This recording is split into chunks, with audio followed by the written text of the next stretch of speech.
Computerized Start is brought to you by my awesome patrons on Patreon and by your tips and memberships on Ko-fi.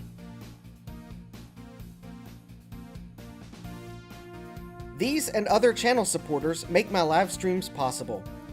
You too can become a channel supporter with tiers starting at just $1. And as always, thank you for all your support, including sharing, chatting, liking, and subscribing. Now roll that famous logo animation.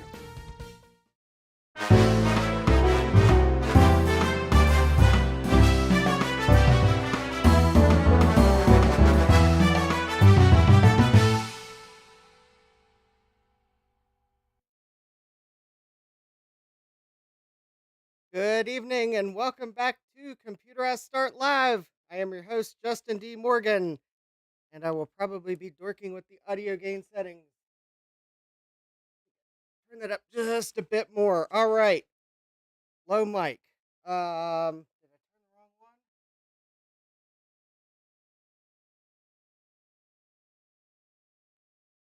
All right, let's try that. Oh, that might be too much. That might be too much, but we'll see what everyone says. Yes, I am trying to tune in my preamp. It is very hot. Yes, it is kind of warm down in the back. Oh, you mean the audio level? Yes. How's that? Is that actually might still be a bit hot? Yes. I was making a joke. Got bomb. See, I turned the tube amp down to preserve the tube amp. I'm going to get an outlet so I can like turn it a bit saturated now. Got bomb says this is good. Well, I'll let folks debate in the chat for a moment. All right. Well, I see who is in the chat. We have Thomas Armstrong. Hi, Thomas. We have Frank S. Hi, Frank. We have SadMac356. Hit it with a hammer. Hi, SadMac. We have Dave's Vintage Apple Tech. Hi, Dave. We have Gutbomb. Hi, Gutbomb. Yes, it is just in time. Just in time, not JDM time. We have the toiletist. Hello, toilet person. We have I8386SX. Hi, Jesse. We don't have bacon. Sorry about that, Jesse. Once YouTube gives us the bacon delivery system, I am all on board. I'll let you know when you can opt in for the bacon delivery system. But at the moment, that's not a feature of the partner program. We have the Francois. Hi, Francois. Yes, I was looking for something, and it will all make sense why I was looking for it in a moment. We have KMac Vintage. Hi, Will. We have Retrotech Tom. Hi, Tom. We have well, that's everyone I see, I believe. If I missed you, then you can chime in the chat. All right, so I do have a new coffee goal. The link is in the description. Of course, there's also the super chats and such that you can also do. And my hair is a mess because it's kind of warm and I had to take the trash out. But yes, I remembered sometime today. It just kind of struck me. Oh, wait a minute. I think we have a oh, wait a minute. I believe I did miss a yeah, it might be haircut time, K-Mac. Oh, hi, Lazy Blue Goat. Welcome. And we have Jeremy's Vintage Hillbilly Shack. Hi, Jeremy. YouTube notifications are broken. The only thing I can say on those is if you don't turn on notifications, then you definitely will not get one. But if you do turn them on, you still might not get one. But I do know that if you don't turn them on, you won't get them. Fortunately. I've never heard anyone say, I turned off notifications and YouTube gave me one, although I'm sure someone out there would probably say it. But yeah, unfortunately, I have notifications on a lot of channels, and I don't get them all either. It's like YouTube still thinks that I don't know what I want, so it's doing what's best for me. Anyways, yeah, Dave says that is a fact. Gut bomb. Oh, Gut bomb got your notification, Jeremy. I see. Gut bomb got two notifications 30 minutes before and when it started. Ah, I know. I don't know why YouTube notifications are broken. Yeah. All right. So, yeah, coffee. Don't forget to smash that like button, subscribe, and turn on notifications because I'm sure everything we do tonight will also reappear at some point in the future. They always do. And actually, because I have been curious about these, I do have some Wheel of Regrets things we may get to later. But at the moment, I was going to go to the where did I put it after I showed it on a stream last year. Because it dawned on me. Yes, see, we have. Oh, and I'm going to knock the microphone around. Yes, I have goodies that I picked up. But I remembered today, and it's been bugging me all day.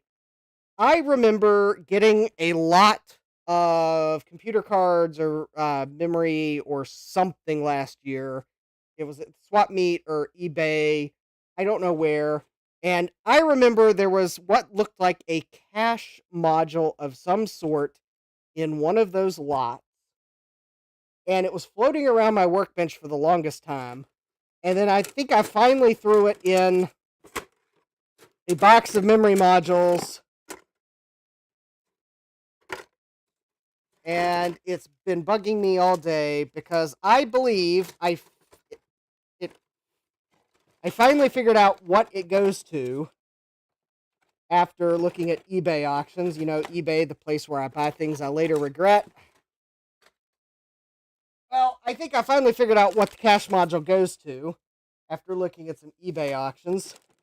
And I think the cache module goes to, and I got to be careful here, my address is on one side of the box, so I'll just hold those 30-pin sims right like that. I believe the cache module goes to one of the Macs we are going to look at tonight, and that's why it's bugging me what I did with it. I'm kind of wondering if I put it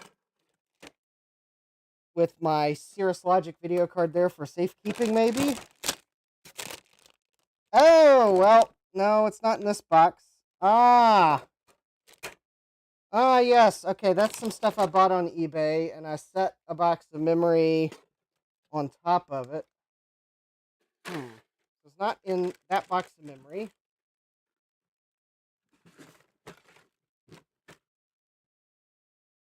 Huh. Uh-oh. Jesse has a feeling that the USPS lost a very interesting regret. Well, that is like what the postal system does best. Or worst. Hopefully it does arrive and is not in an envelope that says, "We care."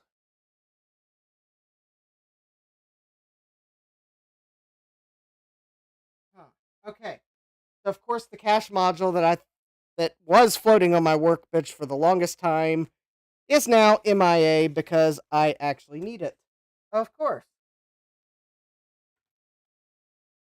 All right. Well, we'll look at this, see what else I got, and then if I manage to see the cache module, because I thought I put it somewhere nearby for sorting. Actually, I think I know what box it might be in. I'll check it in a little while. Anyways, so what do I have? Well, we will use the keyboards that I have here as a clue as to what I have. And actually, if you read the video description, you already know partly what I have. And we have a Joe's Computer Museum. Hi, Joe.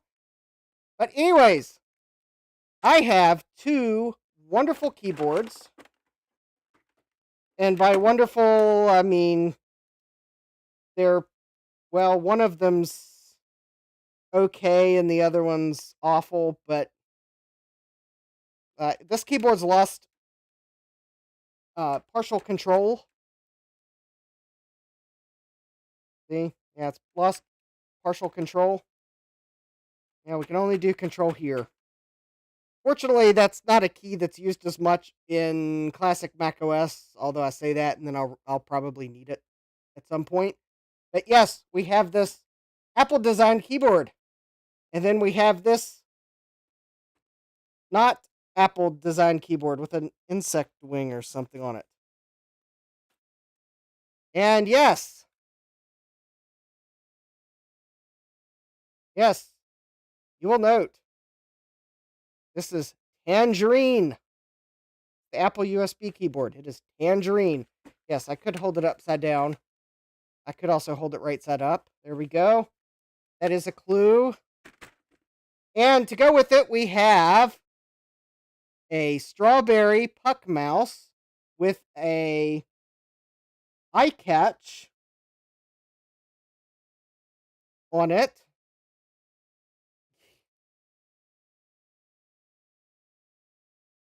Yes, I don't know why it has a strawberry mouse. Probably because the Gutbomb says the Tangerine equipment are all Grail items for you. Yes. Well, I would have probably I would have been happy with any iMac, and unfortunately, Gutbomb's probably going to be jealous over the condition of the iMac. Probably until you realize I got to open it up, and that's just going to be a lesson in extreme patience and carefulness.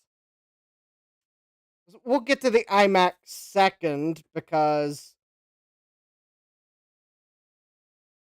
from what I was told yesterday, it chimed, but nothing appeared on the screen. So, all right, good night, Francois. Um, I will. Well, we'll test this keyboard, but obviously, this thing is quite grubby, so it's going to need cleaned. It's going to need a control key. I mean, if it works. If it doesn't work, then it will become a keycap donor for some other keyboard, probably. But we have. I don't know if this is the pizza box to end all pizza boxes.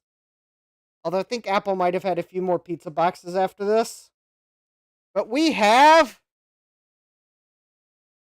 Macintosh. Yes, folks, it is Macintosh. Beats me what it is. This case badge came clean off a long time ago. So you can put your guesses in the chat as to what Macintosh this is, because there's not the case badge is was gone. Although you probably are noticing that there's a lot of intact plastic here, which made me very happy to see. All right, so for anyone to guess what this might be, the okay, Gutbomb says first there was computer, now there is Macintosh. All right, Joe says which Macintosh is it? Yes, Retro. Oh, hi, Retro Techie. Retro Techie says it's a Mac Mini, obviously. No, it is not a Mac Mini. Joe's guessing. Okay, so everyone's guessing 6100. So that's good. Joe's thinking 6110 family, which is going to make it a Performa and not a Power Mac. I was kind of hoping people might lob in some. There we go, like Chris. Chris just lobbed in an exact. Hi, Chris. Just lobbed in a 6116 CD. All right. That bomb thinks it's a 6115 CD. Frank S., it's a Trident. That's always my first guess with you. Jeremy says it's a Maxi. No, that would be the workgroup server, like 9550, I believe. That thing was like a beast. Here we go. So model number M1596, which I believe is going to help you absolutely zero. All right, we will turn this around. Dave says it's a Power PC.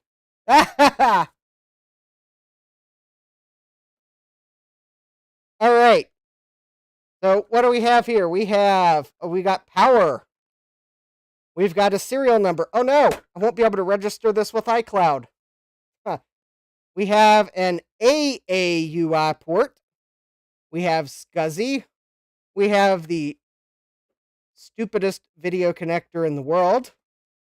We have a printer port. We have a modem port. We have ADB. We have sound. And we have microphone. And we have a missing bay cover. I do not know if an expansion card was in here or not. It could have fallen off. It could not have. But Dave says it's a PowerPC, yes. SadMac says, 6100 or maybe a Performa. Judging by PowerPC logo, it's probably got a 603 CPU in there. Gutbomb thinks he has a spare bay cover. Oh, that would be sweet. I think it's a 601. All right, cool, Gutbomb. All right, I will point out that I did, while I was looking at this with my friend, I did pop the cover off.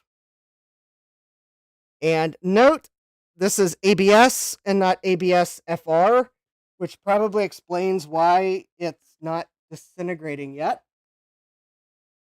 So I think whatever this is, it's probably early. We do have a little danger item in here, a piece of plastic. I have no idea what it goes to. So, all right, we are going. I will have to put a battery in here to get it to power up. But all right, so this battery was made October of '97. Oh, interesting. I think this battery might have been replaced at some point. Although that's very interesting because if it was replaced in 97 or 98, either they didn't get a lot of time on the original battery or it was someplace that just proactively changed the batteries to make sure it, like, because they had problems with earlier Macs that didn't power up that battery. So someone said, all right, we're just going to proactively change them every couple of years. Oh, hi, Bruce. Welcome. Jeremy says that display port is the most over-engineered piece of garbage ever. I'm pretty sure I could find another port on some computer that was even more over-engineered. But for anyone concerned, I have the adapter. Fortunately, in fact, I have two adapters. So, unfortunately, we'll be able to see if this works. All right. So we have an empty PDS slot. We luckily have the ROMs. Empty cache slot, but I was looking for that cache module because I think it is floating around my workbench somewhere. Actually, let me check somewhere to make sure it's not where I think it might be. Nope, it's not there. All right, well, that'd been too easy. Like, did I? It might be. I was checking to make sure it wasn't like underneath something, which it wasn't. All right. I think this is a 601 processor. Now, whether it's a 60 or 66 megahertz, I won't know till we power it up. We have two SIMs. So I think this has been upgraded from the original configuration. We have a 500 megabyte Apple branded hard drive manufactured by Quantum. We have an Apple CD 300 Plus manufactured by Panasonic, aka Matsushita Kotobuki Electronics Industries Limited. Made in Japan, because, Doc, the best stuff's made in Japan. We have a Mitsubishi Electric floppy drive. So it's like, and a Dynacomp power supply. So, is there like a... Yeah, it doesn't say where that was manufactured. It's like, too bad it didn't have like a Hitachi hard drive, because then we'd had like all the Japanese industrials that made drives right in here. But yeah, yeah, I think all the 6000s were 601s. Yes, yeah, or the 6100s. Yes, I believe you are correct, Gutbomb, because I believe the 52, 53, 62, 6300 series was a 603. And yes, I believe those were all 603s. I don't think there were many Macs that had the 601. Jeremy says, I give that quantum hard drive a 90% chance of failing. Yes, I have been debating on whether or not I should just try to power this thing up and see what happens, or yoink the hard drive out of here, plug it into a blue SCSI in initiator mode, and image the thing. So I think maybe we'll take a... Let me see if I can create a poll, because that's the easiest way to do this. uh,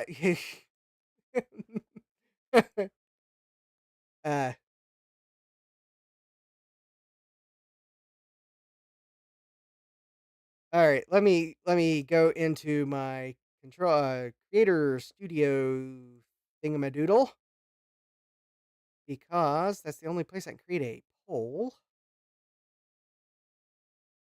One moment while I pause myself really quickly.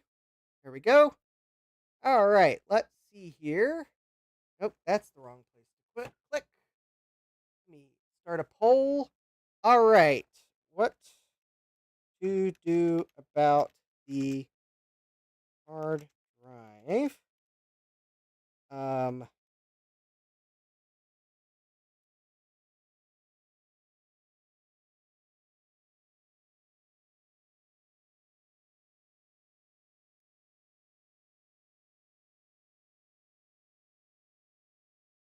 All right, so let's see, YOLO, smoke test, or...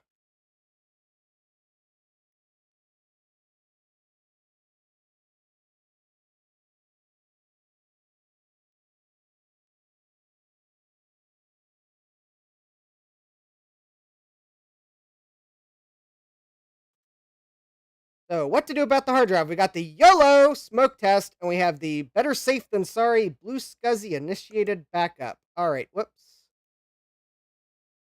And there we go. Start the poll. All right, we will hang out momentarily. I will not vote in my own poll, although now I'm going to go to the YouTube studio to be able to see the chat. All right, Sad Mac thinks that the drive is dead.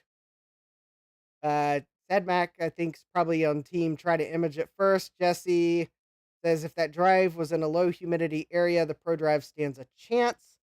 There is some, like, surface corrosion on the metal that makes me think it might have been in a humid area, just to kind of set expectations. Gupom says I used initiator mode the other night, quick, easy, and painless, and was able to read 2 drives Max couldn't read. Oh, that's good to know. Jeremy says there's a reason why Mac Store bought Quantum out, and then Seagate bought Mac Store out. Yes, there was.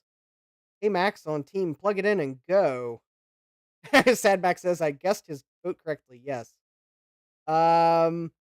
Jesse says Mac Store was worse than Quantum, if such a thing is possible.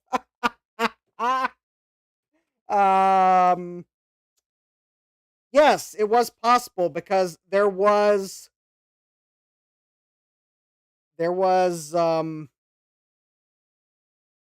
of course, I had to blank on it the moment I was about to say there was the company that shipped bricks instead of hard drives.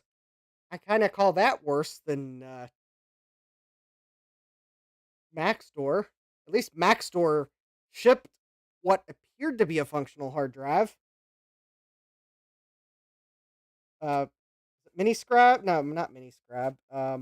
Maybe it was. Thomas Armstrong says it will work perfectly. All right. Well, I will end the poll momentarily, because we've got 16 people watching and 9 votes. All right. I know there's some of you all that haven't voted yet. So, All right, the poll will be open for about another minute. So if you would like to vote in the poll, until then, I'm going to get this ready for a possible power up because that looks like the winning option. Oh, yeah, it was Mini Scrab. Okay, I don't know why I was doubting myself. Yes, I think Mini Scrab might have been worse than Mac Store because at least Mac Store shipped you something that resembled a hard drive, even if it was a very poor quality drive. Mini Scrab potentially shipped you a brick.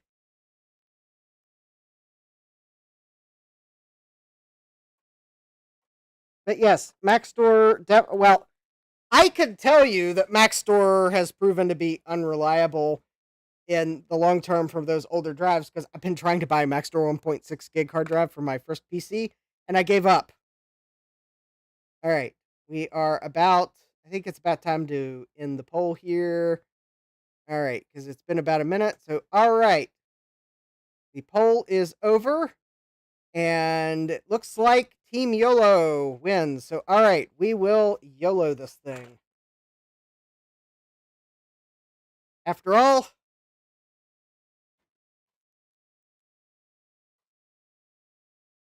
what's the fun in not doing it? All right, I do know I need a battery in here, so let me see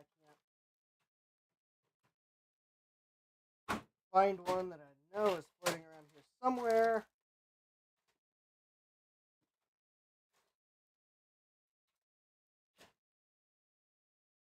I thought I had one floating around here somewhere.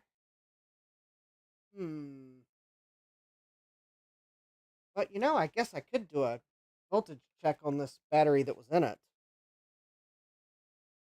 I mean, the law of averages does say that one of these batteries has to last an abnormally long amount of time. Maybe this one's the battery that still has like 3.4 volts on it. Or maybe this is the battery that has negative 60.6 millivolts on it. Well, I guess this one's not the one that beat the law of averages. Oh well. Had to check.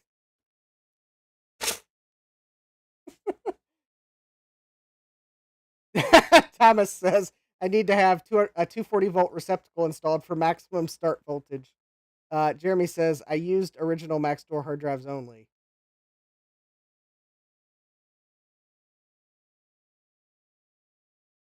Let's see. Jesse says, for Mac Store, I just had two really bad series to deal with.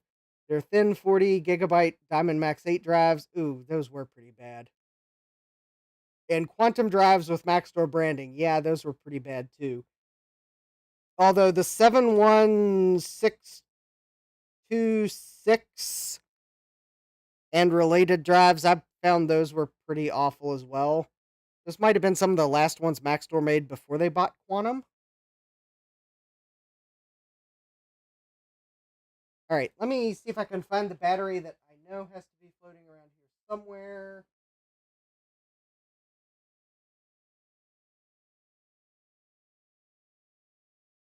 The thing is, I pulled batteries out of a bunch of things because I don't like leave them in when I'm not using them, and then I put the batteries somewhere for safekeeping, and now I've lost them.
thing is, I put that cache memory somewhere where I can't find it, and now I don't have enough L2 cache to remember where I put it.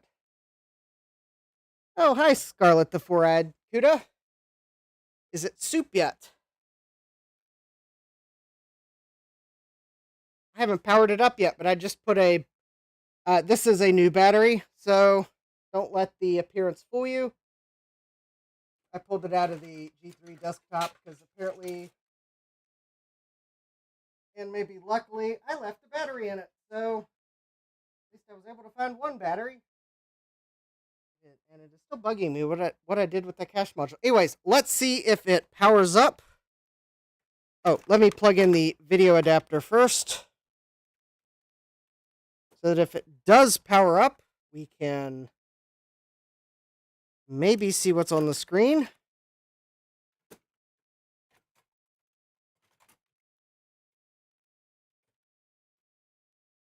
Okay, what did I do with the video adapters? There's one. All right, hold please. I apparently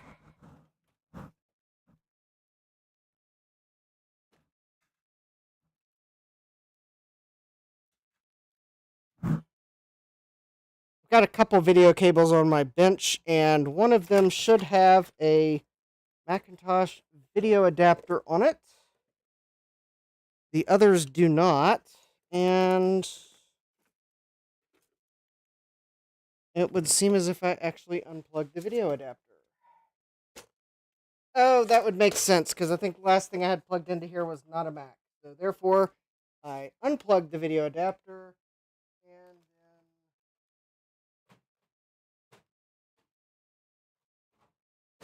then did not put it where I keep it normally. And now the one I see is the one that has like 20 bazillion dip switches on it. That's probably not set correctly. Let's see here. 3, 4, and 5 on A and 8 on B. I think that's the one I want. Oh, excellent. This should work. It's actually already set to VGA mode. All right. Maybe that is the adapter I wanted after all. All right. Adapter is in.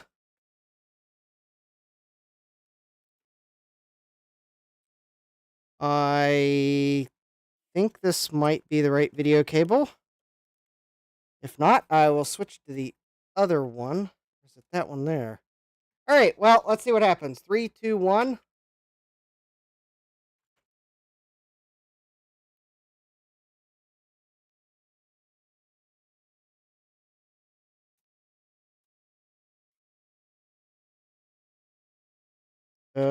All right. I have no power.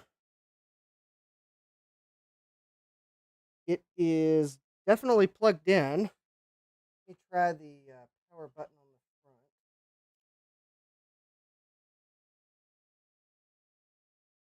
Oh, there we go. Oh, that was a good sound. We had a chime. We got a hard drive.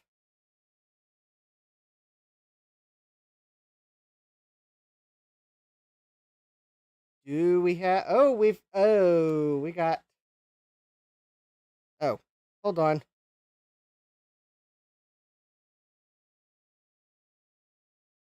Oh, you can't see the whole screen.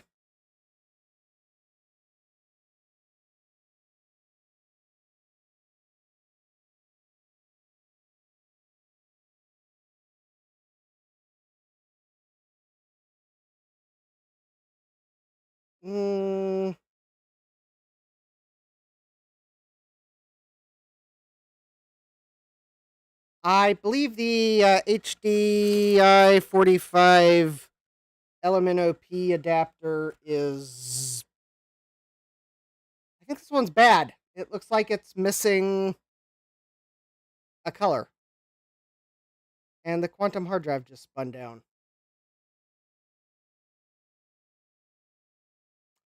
No kidding.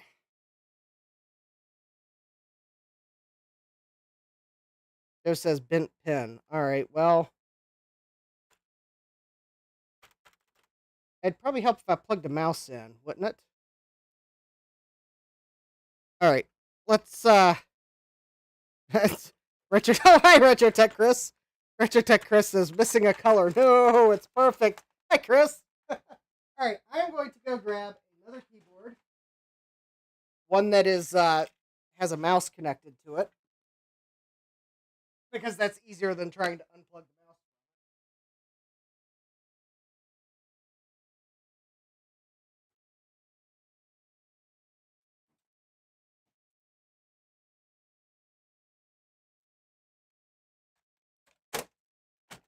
It's another Apple design keyboard, so it'll at least play the part. I'm also going to try the other adapter,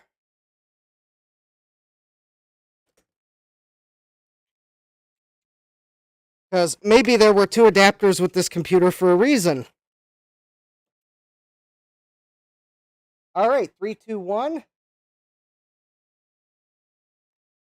Yes, maybe this is the hot dog stand Macintosh. All right, the hard drive spun up.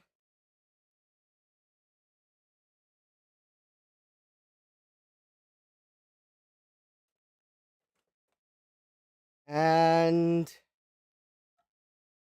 oh,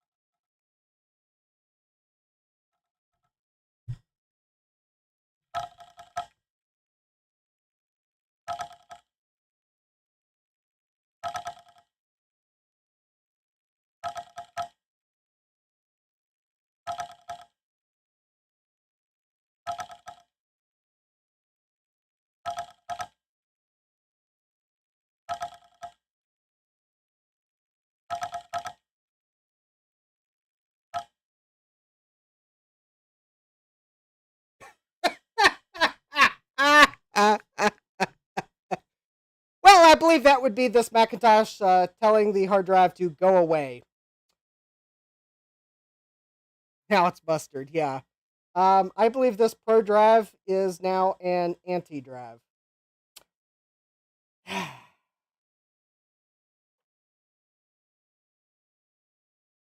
Well, Sadback says, well, hard drive died. Yep. Jeremy says I was right about the hard drive. Well, you all voted for YOLO, and well, this hard drive had already YOLO'd. Sadback says that would explain the system error previously.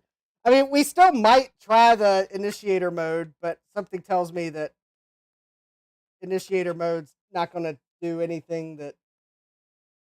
I mean, this hard drive did sound pretty totally and thoroughly failed. Yes, it was quite the generic system error too. Yeah, sorry, a system error occurred. I didn't even see an error number. All right, let me see if I can get this hard drive out of here. Because maybe there's still a chance we can do initiator mode.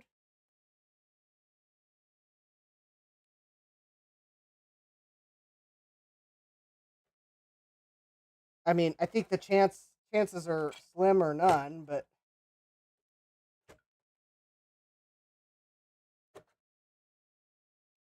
wow, for a Pro drive, this thing's pretty light.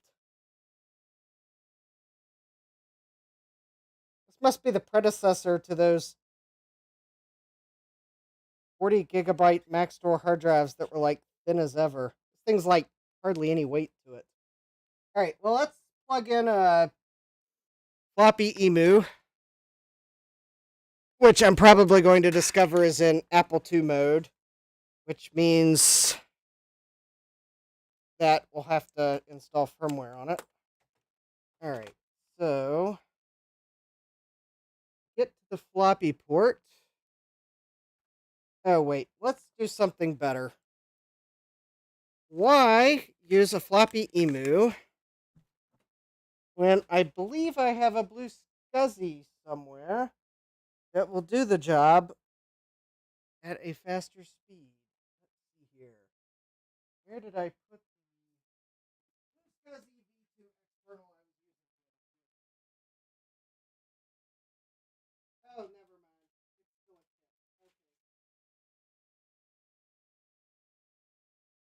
let me grab the SCSI V2 internal.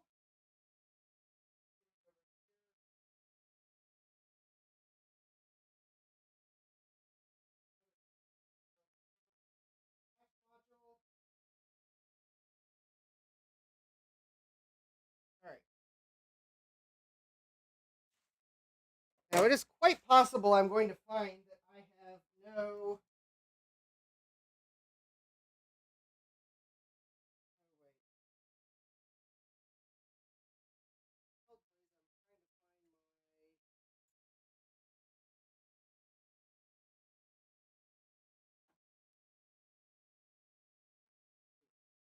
Okay, we may have to install an operating system from scratch.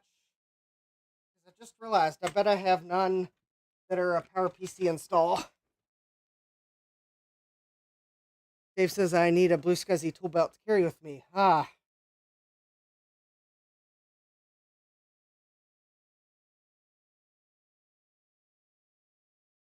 Well, I mean, probably the only software that was going to be on there, honestly, was probably some software that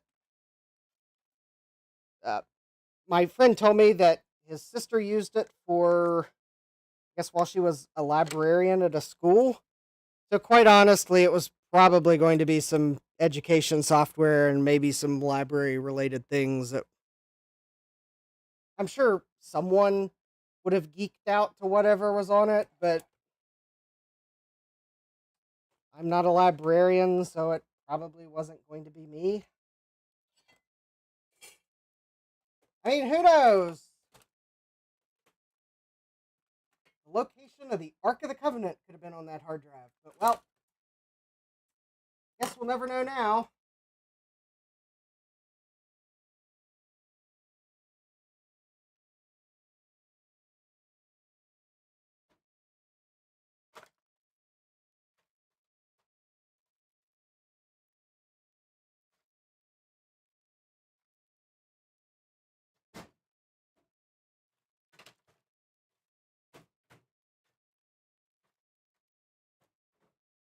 All right, let's see here. Oh, hey, Jack. Welcome. Jack68K is here. Although it's a PowerPC tonight, and I'm trying to find a SD card. We're probably going to get to install an operating system from scratch or something like that. Do I have a. I'm trying to think. Jesse says library networks are a real pain in the rear. I was 8 years old when I discovered that. Yeah, I bet they are. I saw Adrian's video yesterday, and I couldn't help to think of the terminals that the library had back in the like when they first got the computer systems, because they had amber deck terminals. Sad Max says library stuff would have been cool to see, but ultimately I'm not surprised. Yeah, I'm not either. If I can find an SD card, maybe we'll put the configuration file on it for initiator mode, and I'll. Oh wait, I don't know if I can do initiator mode. Don't I need like a. Oh wait, maybe I can. I would need to plug in external power to both drives. I have to remove everything else from the SCSI bus, but that's not a problem. And I guess the hard drive would need to have termination on it, but this hard drive must have termination on it because it was. Oh, because it was the last drive on the bus. So theoretically, this quantum drive is set for termination. So, I mean, I guess we could try it if I can find a net, but I got to find the SD card first. Um,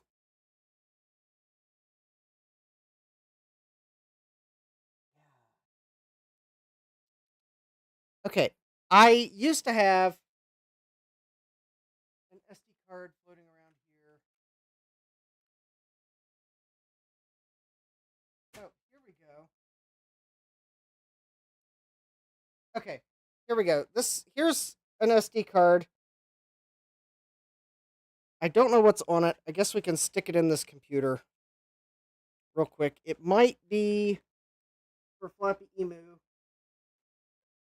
It might be for Blue Scuzzy. Oh, all right. Well, the volume name is True Blue, so that tells me, because I do sometimes give them interesting names.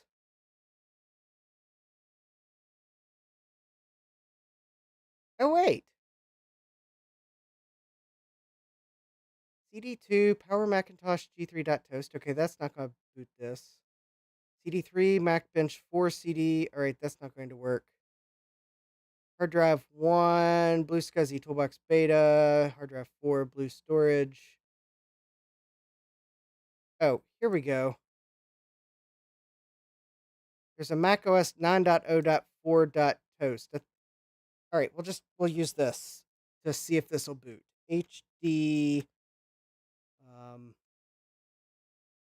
00 or no. CD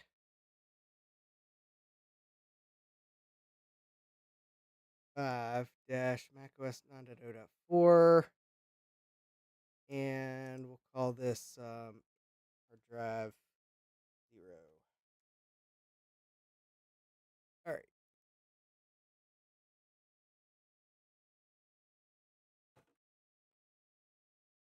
Oh, I just realized I don't know what the SCSI ID of this.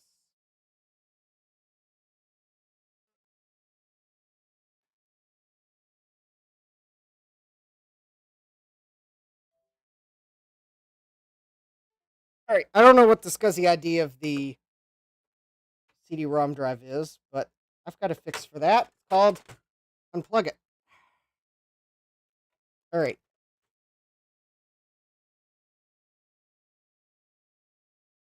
I think one of the CD images on this SD card will boot this Mac.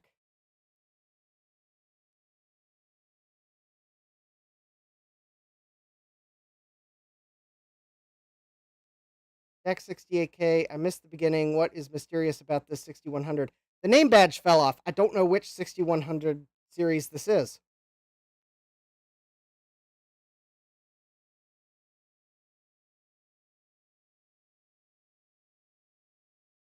Jeremy says Justin's panache for whimsical names is endless. Yes, I like doing that. All right, so we have the mustard.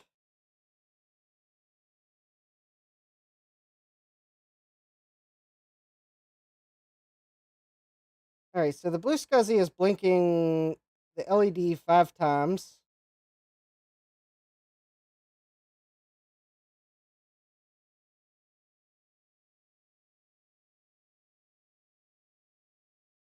Which tells me I need to turn it off and look at the log. Yeah, it's a 60 or 66 megahertz. That would be the biggest clue into what model it is. Is it I don't I mean, it might have had an AV card in it at some point, but I don't know why someone would have pulled that unless it also had an accelerator card and then they just pulled the whole thing. Yeah, I don't know yet. The original hard drive failed on the first boot attempt. I mean, and it was pretty full. Yeah, it like spun down, and then we got a system bomb, and then.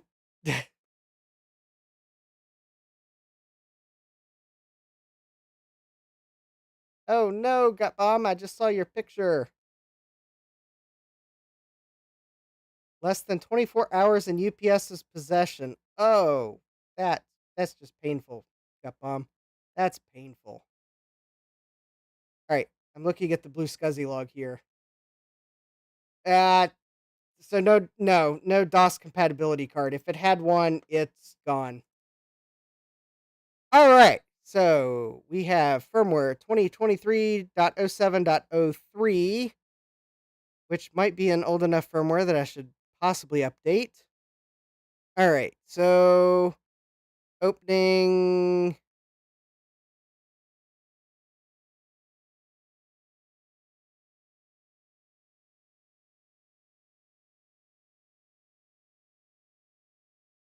Oh, interesting.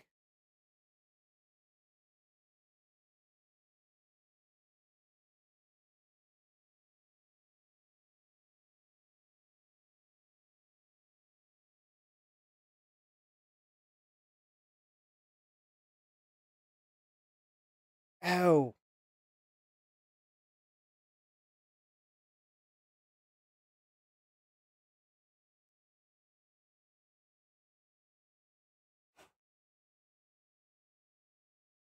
I didn't even see my SD card. That's why it didn't boot. Because I just realized the volumes that listed out in the log have different names than or what are currently on the drive. So it didn't even.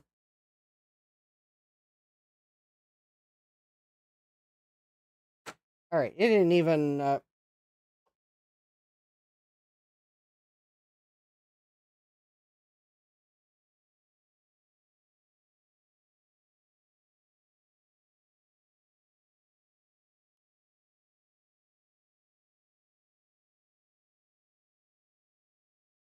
There we go. Okay, looks like the blue scuzzy actually sees the card this time. Okay, that was user error. I apparently didn't push it in all the way. That's embarrassing. Or there was some corrosion or something on the pins of one side or the other. Okay. I may have to remember the key sequence for forcing it to boot from a certain SCSI ID.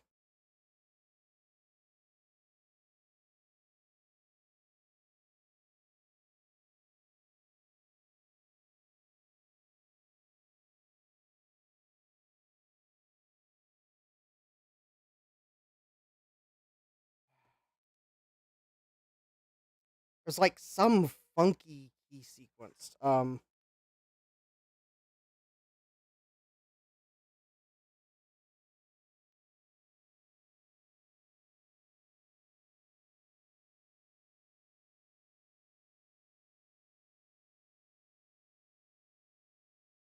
Command Option Control Shift. Okay. Oh, there is one cool thing I want to do first.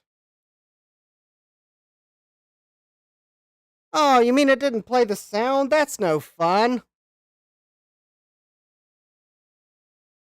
I hit the interrupt button if anyone's wondering.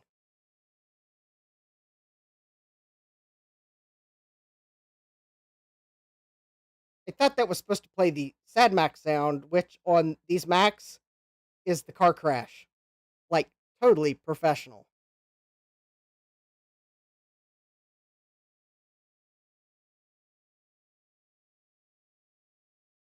All right, supposedly I'm holding down the 4 keys that will force it to scan the SCSI bus in reverse order.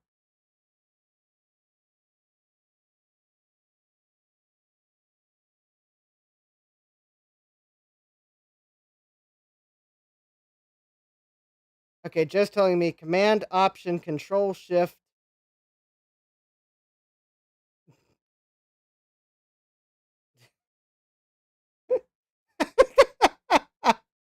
I have unplugged the hard drive, Joe. I've unplugged the CD-ROM drive.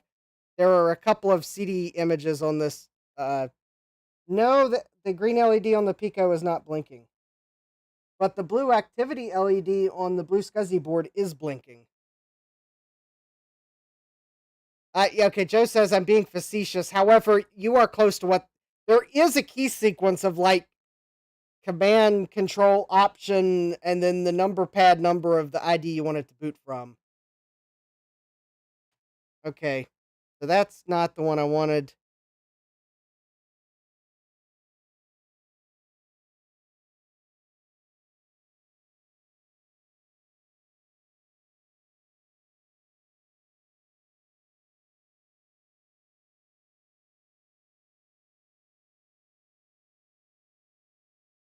Oh, okay. I think I know what I need to do. Stepmom says there's a chance it can't boot from CD.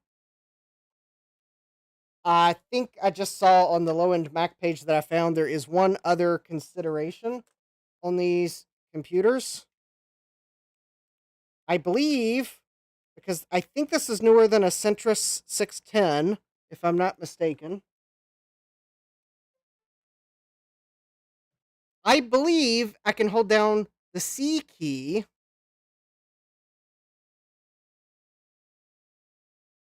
and it will boot from the CD-ROM drive. However, for it to do that, the SCSI ID of the CD-ROM drive has to be 3. So I just put my card back in. Let me also check the log just to double check that it did see everything as I expected. Yes, it did.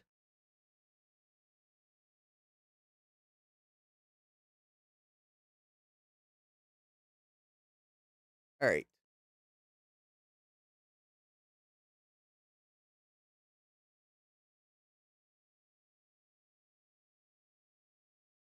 All right. Let's try that. If that doesn't work, then I'm just going to like turn the silly CD image to a disk and put a recordable CD in the actual physical drive. Yeah, I did unplug it from the SCSI bus.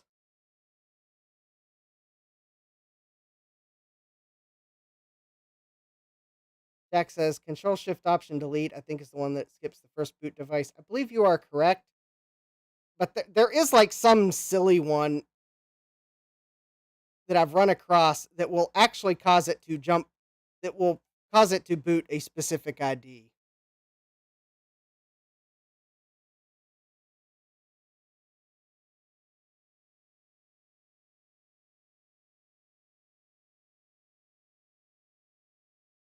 It's also possible this image I have is in the wrong format, and I'm going to have to try a different one. I know I've run into it before.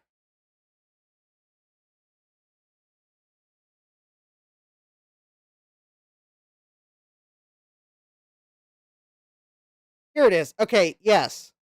It is Command Option Shift Delete and then the number of the drive you want to boot from. So Command Option Shift Delete number.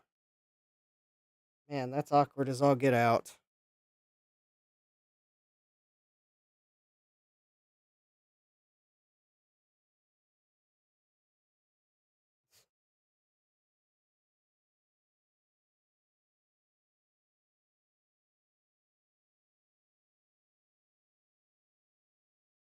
Wait a minute. There was that slight delay. I thought it was actually going to work. Okay, this disk image may be in the wrong format. All right, good night, Frank. All right, let's go to the garden. Let's go to the garden. Let's go to the garden. Let's go to the garden where they're not going to sell you overpriced popcorn and sodas. Let's see here.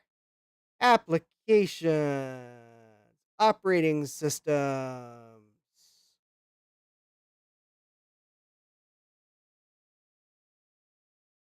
macOS 8.6 for unsupported systems. No, I'm pretty sure this supports 8.6. All right, these adapter. I may spray some deoxit into the video connector itself because I suspect that's the problem. All right. Don't need Ubuntu PowerPC. That's probably too new anyways.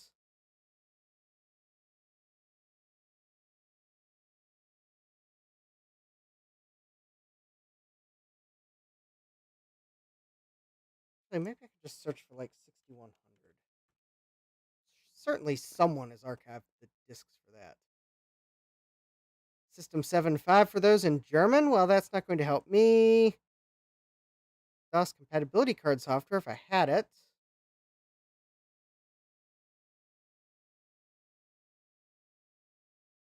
Mac 7.5 and extras. Oh, here we go. All right.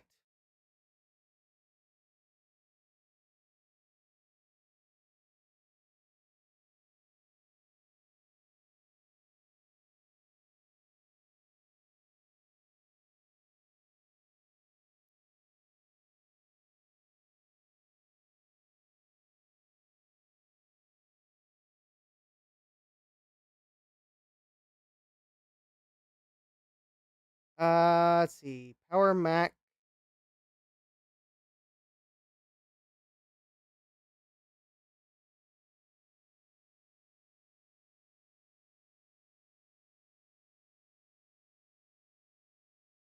Here we go. Power Mac 6100 worldwide. All right. I'll take a minute or two to download.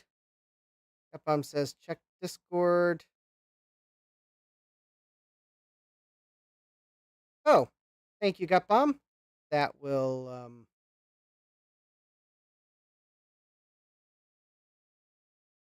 Gutbomb just expedited the process for me.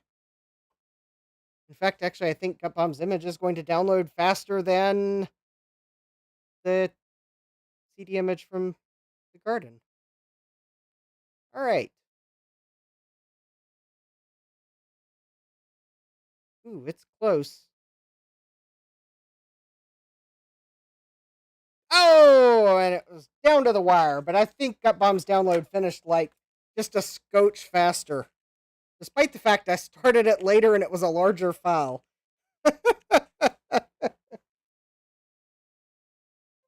Maybe the internet knew that I needed a pre-built image more than a CD installer that I might have trouble getting it to boot. All right, so uh-oh.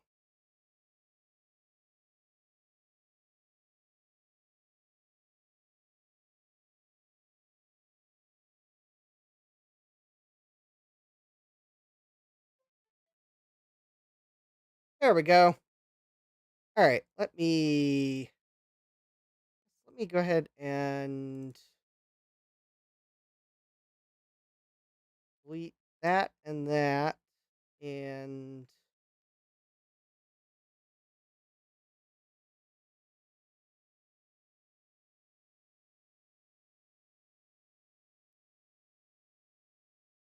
rename that.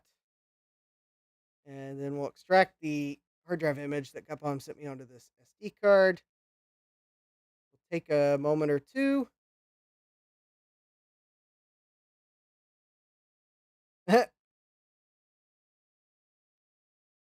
Gutbomb says this is an image I created of the hard drive that came out of my 6115 CD. It's a vintage image. Cool.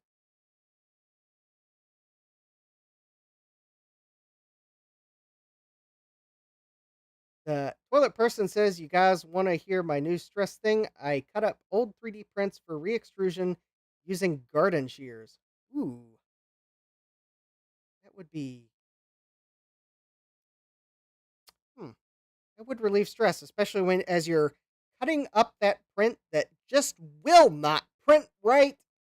Snip, snip, crunch, crunch, and then turn it back into filament to try again.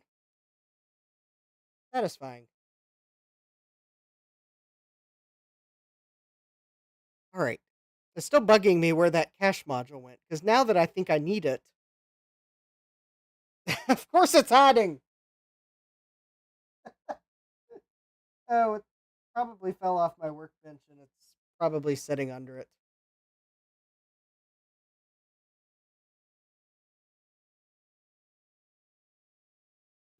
Sad Max says, honestly, I don't blame you. I've been known to stress so. Gut Pump says, I stress eat. So many Oreos. All right. HD00. All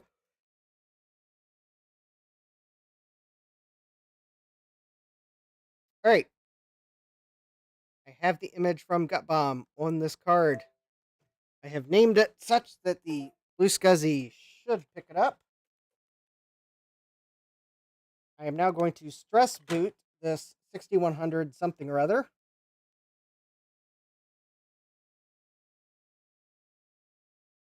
Well, we did get a single green blink of the Pico on the Blue Scuzzy, which I believe is a good sign. It does at least mean it found something on the volume. I will work on the mangled colors.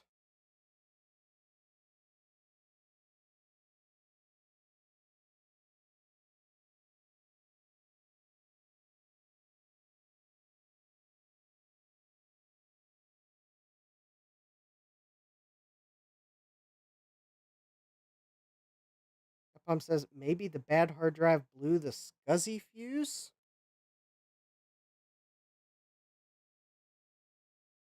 Huh. I know. It's like, well, Gutbum, I don't think that's the case because if it blew the SCSI fuse, then the blue SCSI wouldn't have power. The blue SCSI is getting power because I can probably power it down, look at the log, and I'm going to see that.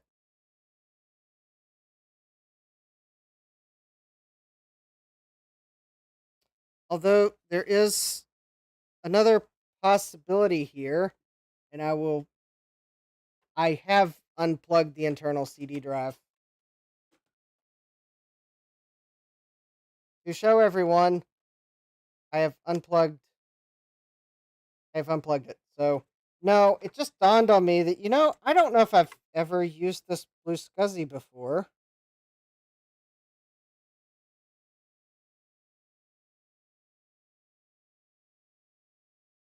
I'm looking on it to see if I see any signs that that one of the SMD chips got put on off by one, maybe? Maybe there's a missing component?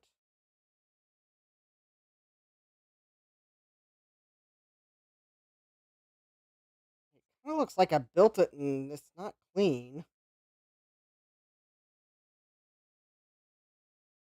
Maybe I set it aside to ultrasonically clean it? I don't know. Make sure the TRM jumper is on. Yes, the TRM jumper is on TRM on. And that the target initiator one is set to target. There is not one labeled target initiator on this board. Also, I believe the firmware is old enough that initiator mode was not a thing when this firmware came out, I believe. And that the power jumper is on. Yeah, the power jumper is on. Term on is on. The other jumpers are marked SDBG, backfeed, LED, mystery header, and S2. Let me try another blue SCSI. Because, I mean, the thing is, the Pico's working because I get a log file, but it's not, it's like the Mac's not seeing it on the SCSI bus or something. Let me,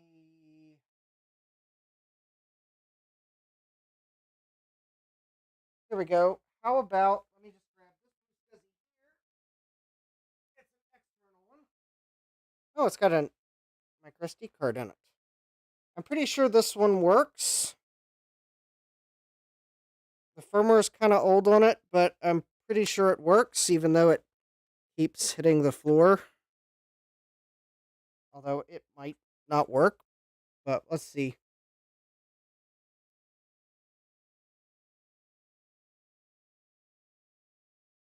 It'll be a bit slower, but, well, I guess if it boots it, then... Let's rule out that possibly it's that blue SCSI, because it's possible it's that blue SCSI V2. Now, if this boot... Blue SCSI V2 all along. Okay, well, I guess let me put this in my repair pile, because there's obviously something up with it. All right.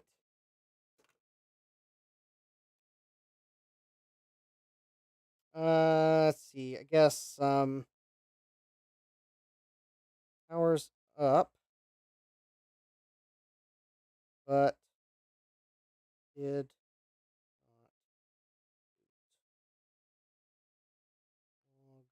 not look okay.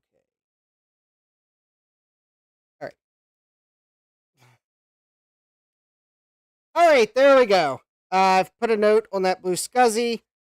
Let me go while we wait for all the extensions to load. Let me go grab another blue SCSI V2.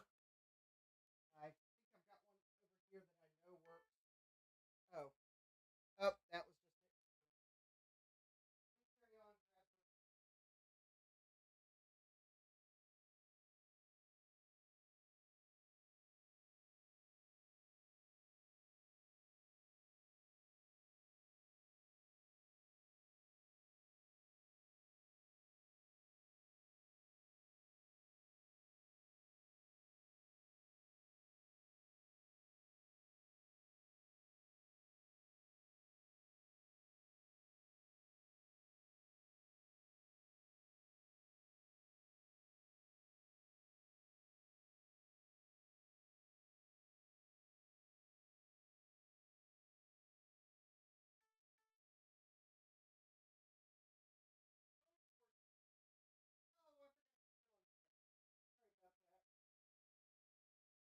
Okay, this Blue SCSI I know works because it was in my 2CI. Note says sus. No, actually, the note says a lot more than sus. Oh, your clock is not set to the right time. Well, tell me something I didn't know. Like maybe your monitor is missing a color?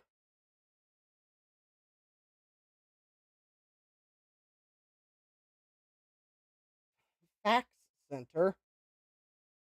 Launcher?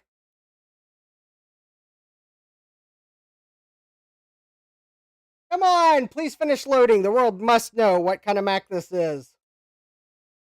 After I set the time, of course.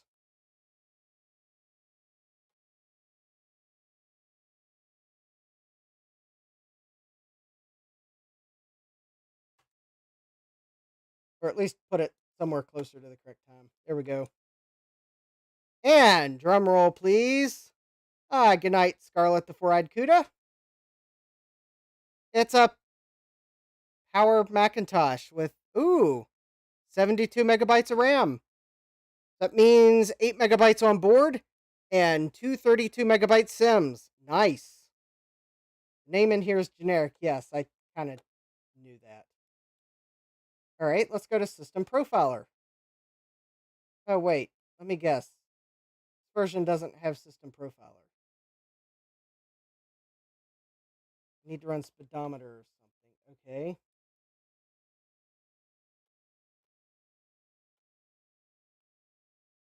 Please tell me you snuck speedometer on here.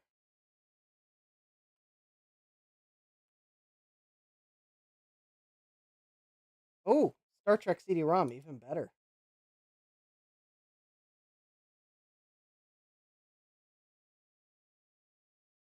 Oh.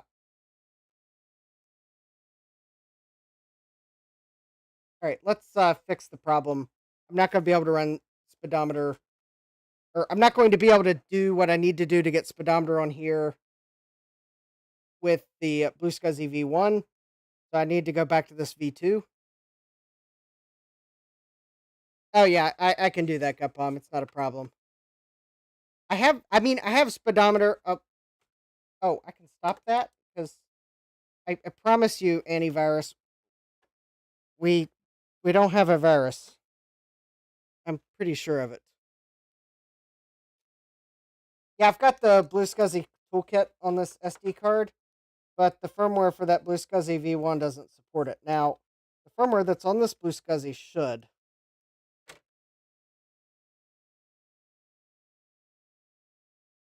Texas, scan that Blue SCSI image for crypto miners. Yeah, funny. Oh, wait a minute. Let me do something here first. Because I care about the utmost in quality of images.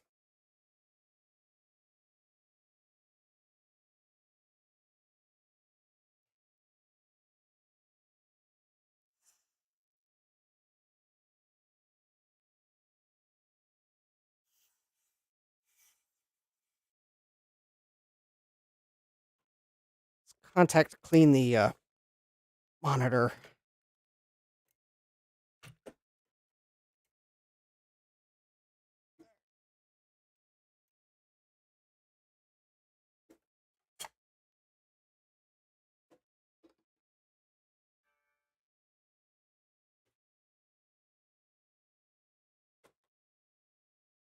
It's a satisfying chime.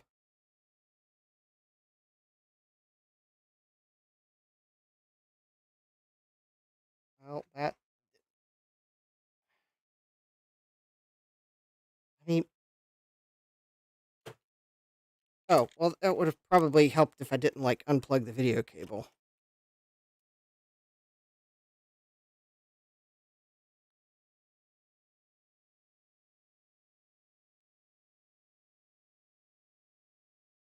I'm wondering if both adapters are. Is it the connector? Might it be the VGA adapter? I mean, it could be the VGA adapter. I don't think it's my video cable. Although, I mean, it could be the video cable. I mean, I might have worn it out. I've got another adapter or two somewhere, and I don't know where they are because I've misplaced one of them. And by misplay, oh, wait a minute. Did I just bump?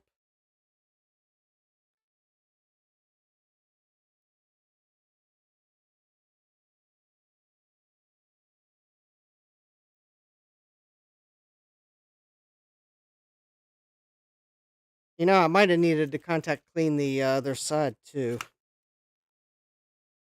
All right.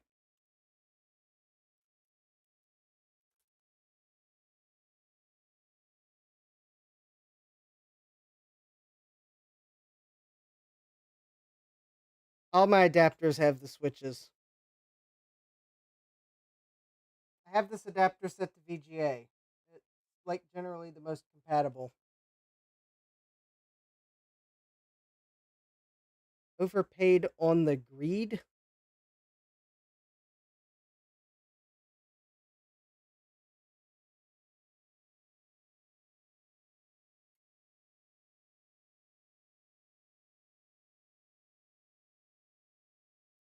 I wonder if it's maybe the connector on the logic board.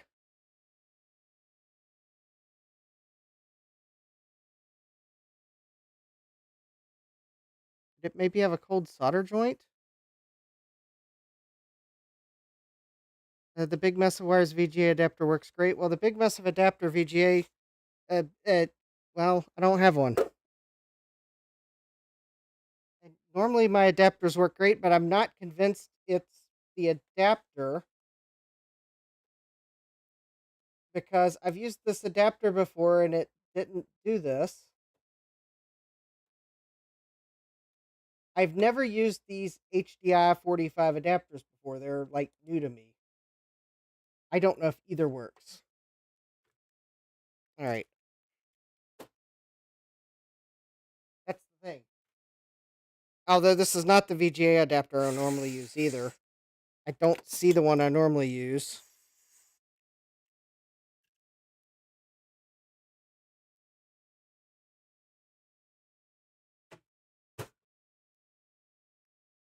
All right. So I just put contact cleaner on because I don't know if it's like.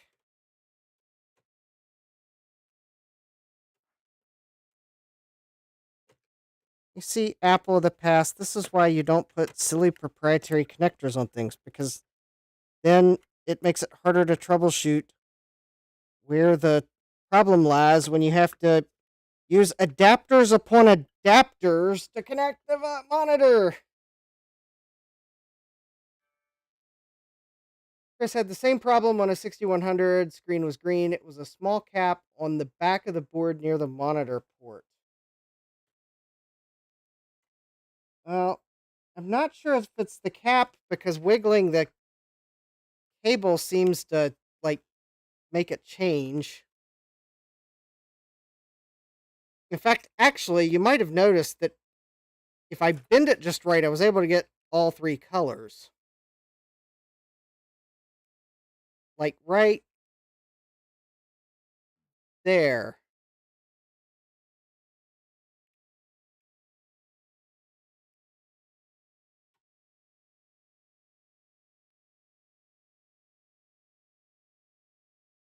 Oh, I think it might be the.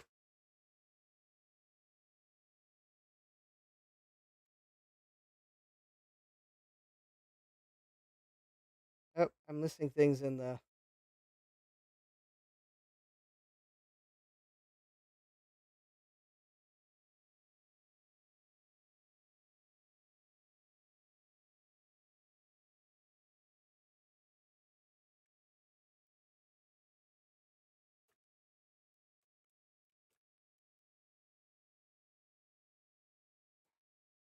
All right, so we may be stuck with this weird color problem. The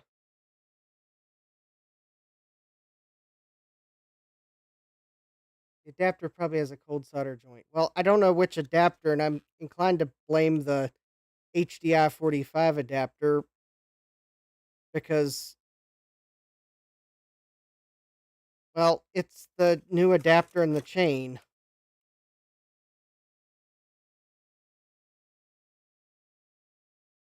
I don't know. I don't know where the problem is. I the, the thing is the I can't it is very difficult to flex just part of this adapter chain. And short of going up and grabbing the monitor of brittleness, which I would have a very large amount of trouble showing you what it's doing,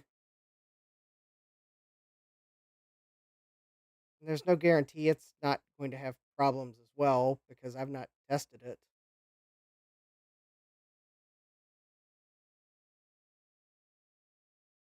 Oh, it also helps to grab the correct mouse.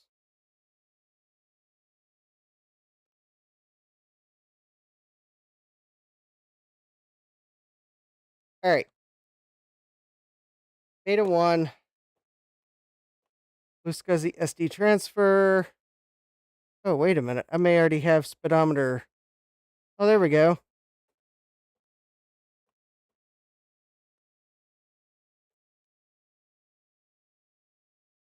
Speedometer 4. What do you know?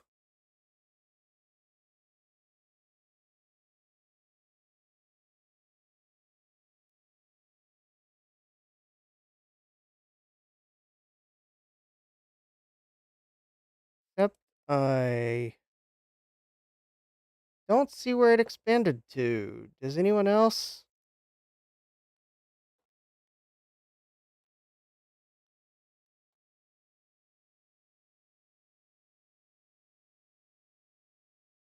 I think it failed. Yeah. Okay, let me drag it to the hard drive. Oh, let me guess. It's probably a newer version of Stuff It.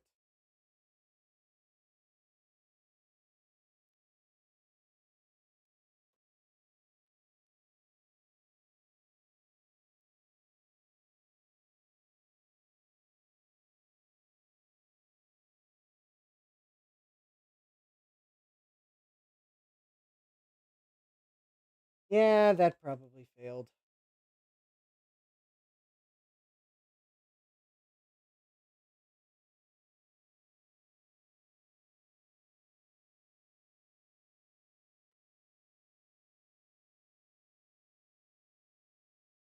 Hmm.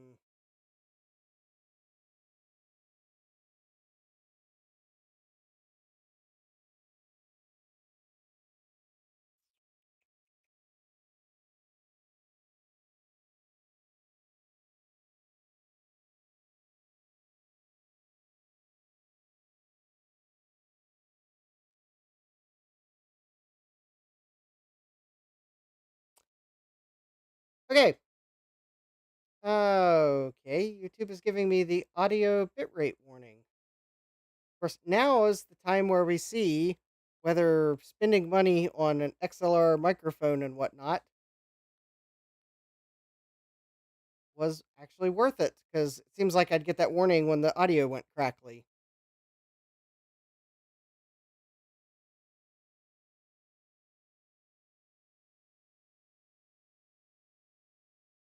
All right. Well, I got to get a newer version of Stuff It on this drive. 1030, and we have yet to figure out what version or what Mac this is. Hmm.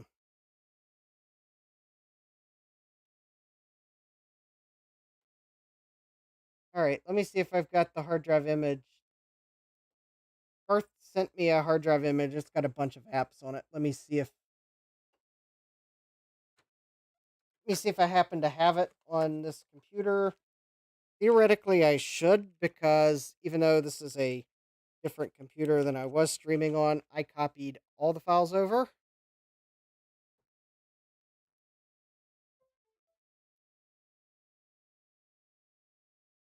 The only thing I forgot to do was like copy the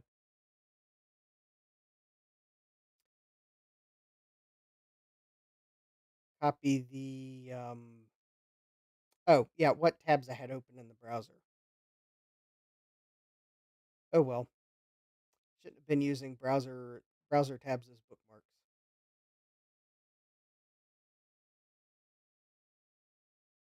It's not really that big of a deal. I didn't have anything open that was like earth shattering.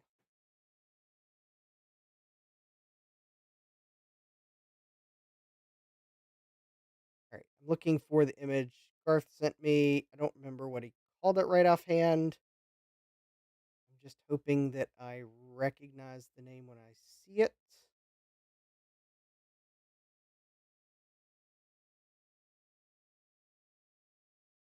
I'm pretty sure I have it on here. It was on the old computer.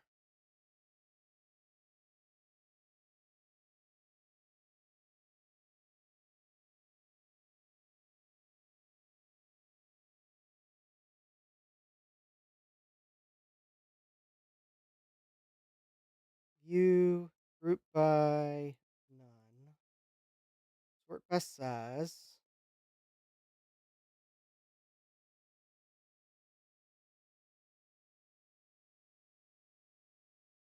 Okay.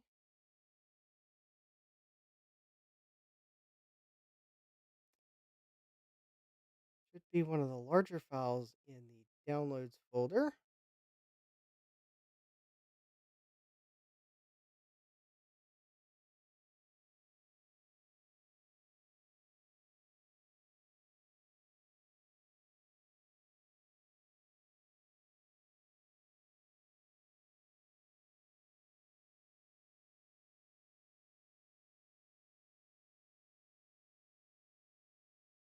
Either that or I have to see if it's on this other SD card.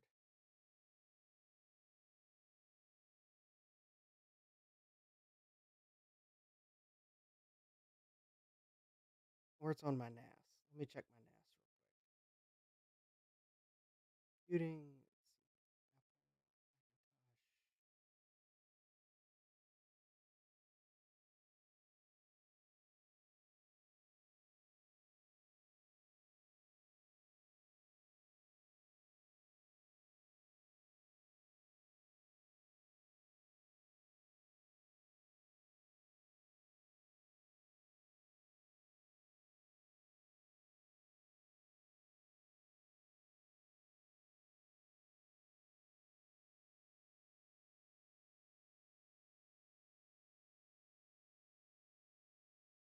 Okay.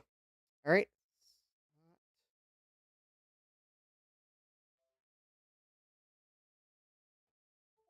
All right. I thought I had it on the computer.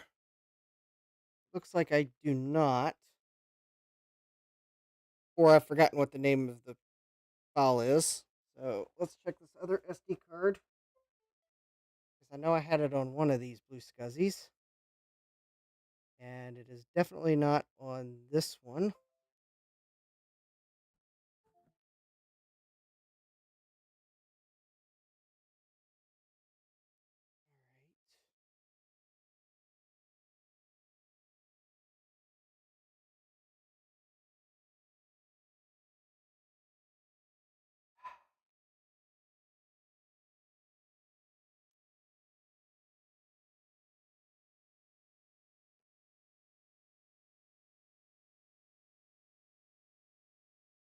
All right. Let me take another look. Is it possible that's the image?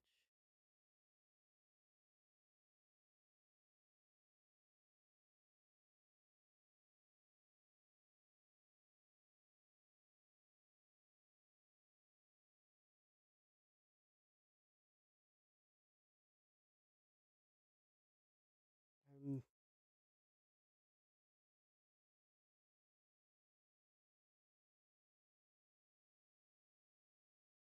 okay. Either the image Garth sent me compressed more than I thought it did, meaning I'm looking for a file that's smaller than I'm expecting.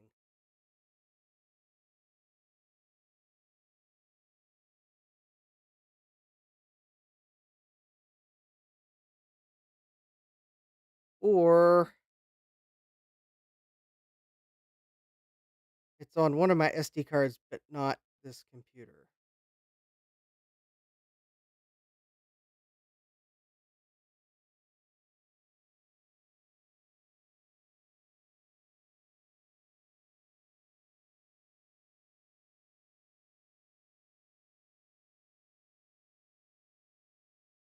71.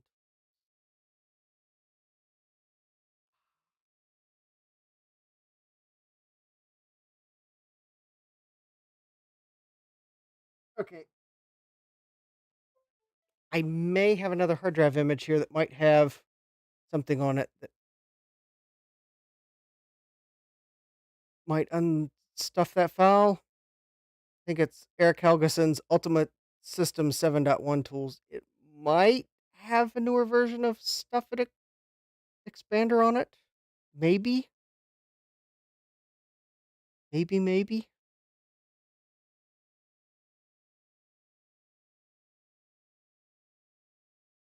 Well, it's certainly worth it. Check. Okay, that's the Blue Scuzzy toolbox. That's not it.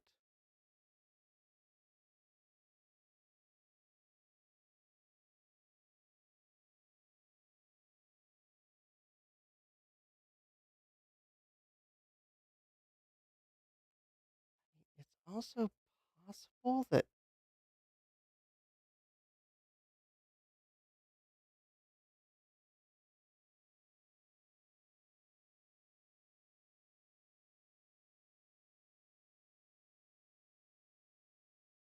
Oh, maybe it wasn't in my downloads folder. Maybe that's why I couldn't find it. Let me check here. Nope. Nope.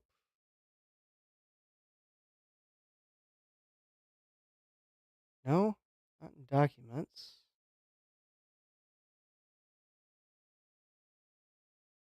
I guess my downloads keep jumping to some sorted view that's not anywhere helpful. I don't know. Sort by size. I mean, could it be this image that I keep ignoring?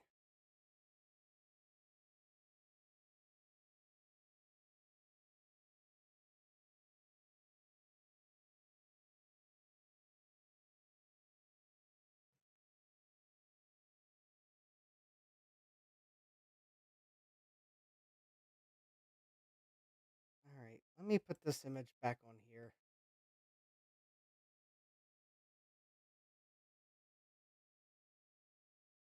Capcom says the one on that image should be new enough to open anything. I use 5.5 for everything and it just works.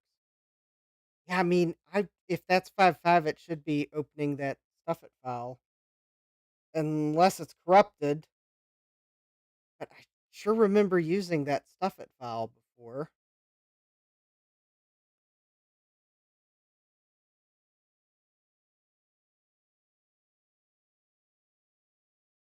Well, the thing is, if I manage to find Garth's image, it has speedometer on it already, and then I don't even have to unzip anything.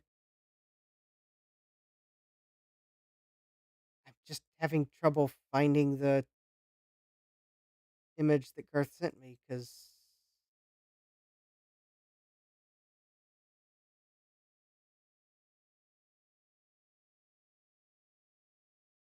I don't remember what it was called.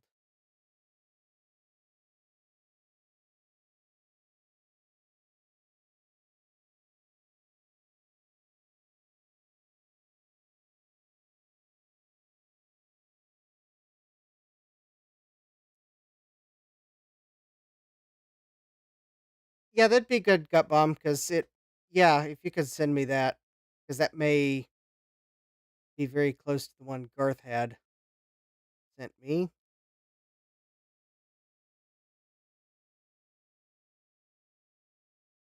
'Cause, yeah, I don't think I've got it on this computer. It might be because it's up on my MacBook. It is quite possible it's on my MacBook because depending on when Garth sent it to me, I was having trouble writing SD cards on my old streaming computer. That was like one of the first things I was having trouble with it.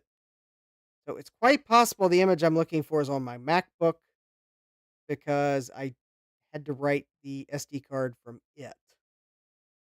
That might be why I can't find it on this computer. 2 gigabyte. Yeah, I know. I think that sounds like the size file I'm looking for is 2 gigabytes because it didn't compress well. Hello, Adam. Welcome. We're waiting for images to copy to an SD card. Um, all right. So it looks like we have 5 minutes for this to copy. I am going to. I'm going to go to be right back. I can go get a drink of water. Maybe take another quick look for that cache module I can't find because at the moment I'm waiting for a file to copy at lightning speed. So let me take this opportunity to take another peek for that cache module, grab a drink of water, maybe even go up. Yeah, that's actually the two things I'm gonna do. See if I can find that cache module and go get a drink of water. So I will be back in just a couple minutes. And Jack, to be clear, it's a cache module that I'm not sure what it's for, but after pondering it, I think it might be for this computer. So that's why I would like to find it.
All right, I'm back. The file has finished copying, and I did find the item that I believe is a cache module. Unfortunately, as soon as I found it and had my hands on it, I realized it's actually not for this computer.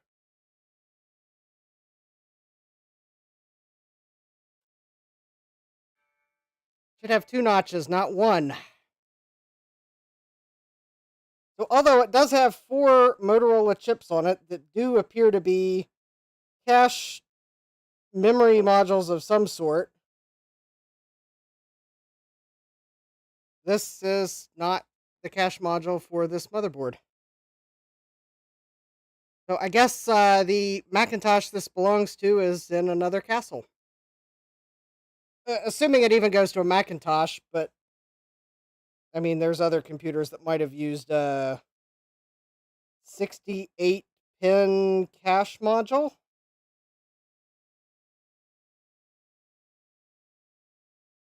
I mean, I guess I could probably type the part number of the module in.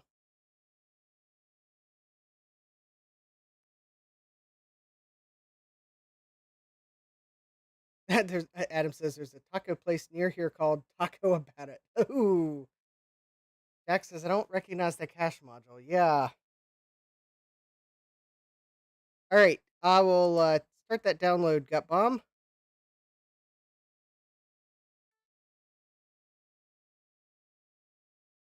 Wait, at least I'll have it handy. All right. Well, at least see what images I managed to find. Yep. There's no E on the end of this cache module. I guess I'll hold it here where maybe it'll focus on the part number. In case anyone cares to Google the part number that's on the label. All right, and then I will flip it around in case anyone cares to maybe see if that's actually a static RAM or something else.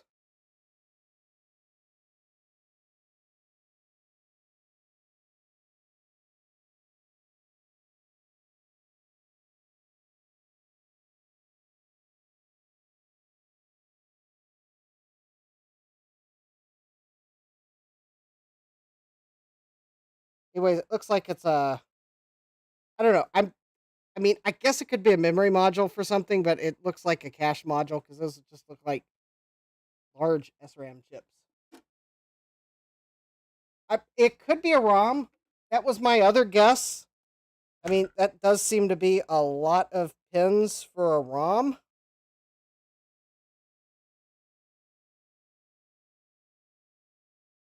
But I guess it's not.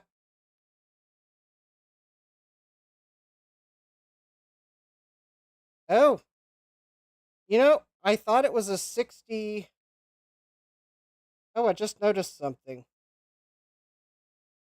This is not a 68 pin module. This is a 136 pin module because I didn't realize the numbering continued on the back. I didn't realize that the pin numbers on the back were numbered differently than the pins on the front. Oh, I guess it could be a ROM module or a static RAM module. Although, I mean, I won't say that there's not some system out there that takes a really wide ROM. The only thing is the part numbers on all the 4 chips are the same. MCM 67, B as in Baker, 618, F as in Frank, N as in Nancy, 9. I don't know. Yeah, I've missed you too, Adam. Glad you're here tonight.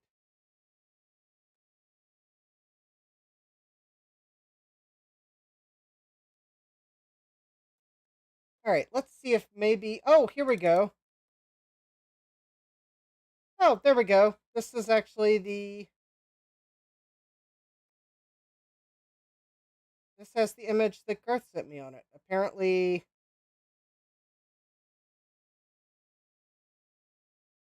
Oh, apparently that image name that had a funny name is either what Garth called it or something I renamed it to. But I bet Garth. Oh, that might have been one of Garth's names because he's also good at coming up with really interesting names for things.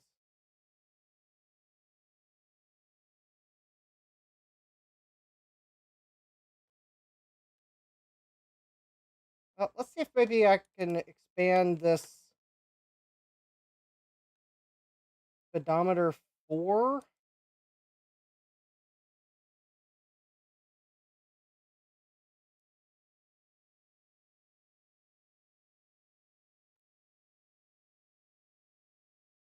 So that might not be speedometer, actually. That might be something else. Anyways, let's see if maybe the stuff at expander on this will.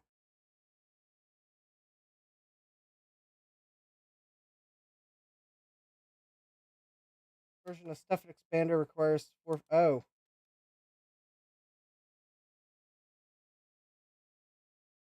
Okay, this stuff at expander may not like that file. Oh, there we go.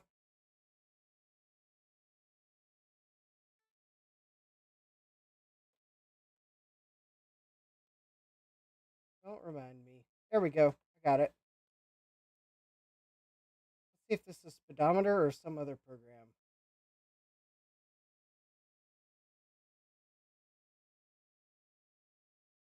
Also, I haven't found my other monitor adapter to see if maybe that would fix this. That the answer is to change the ROM to say computer. Yeah. Then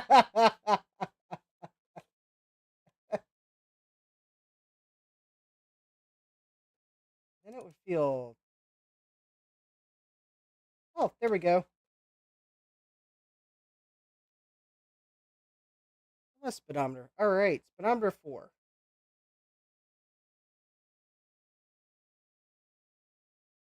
I mean, I was kind of assuming it would run from the disk, but maybe not.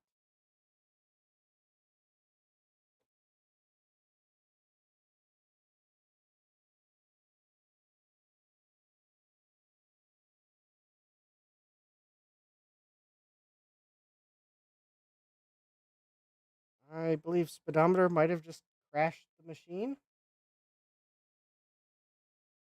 Oh, you can't see the screen at all. Sorry.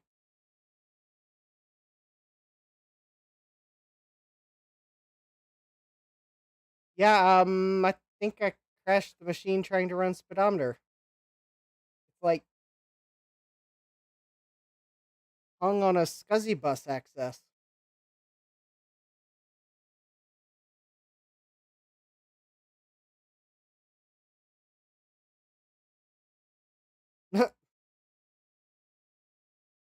Yeah, I'm pretty sure it's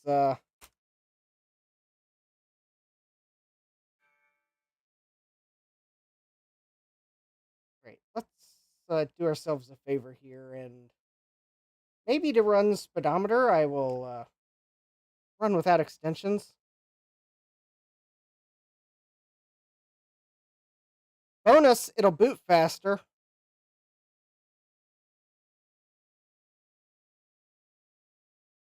Yeah, Jack says this Power Macintosh doesn't want to be identified. Yeah. Its nameplate fell off. It doesn't want to give up its secret identity.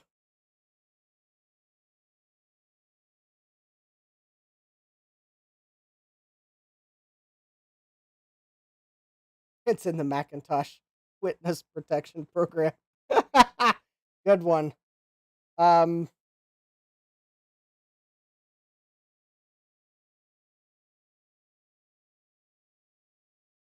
I think I've seen this behavior before on the Blue SCSI.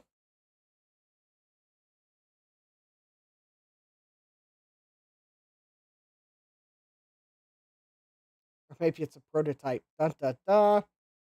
No, actually, I think I know what the problem is. I've seen this before.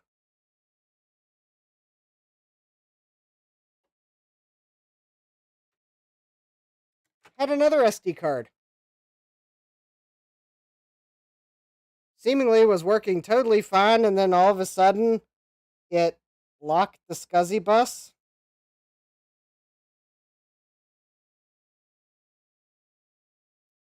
And the card was unusable in the PC after that when I tried to go look at it to check what was going on. So I'm going to plug it into the PC here real quick.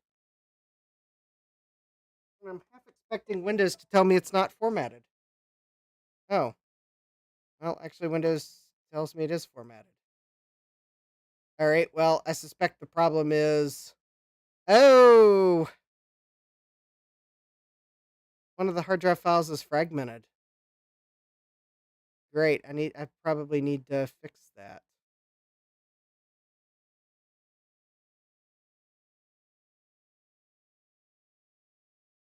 Hmm. All right. Well, let me.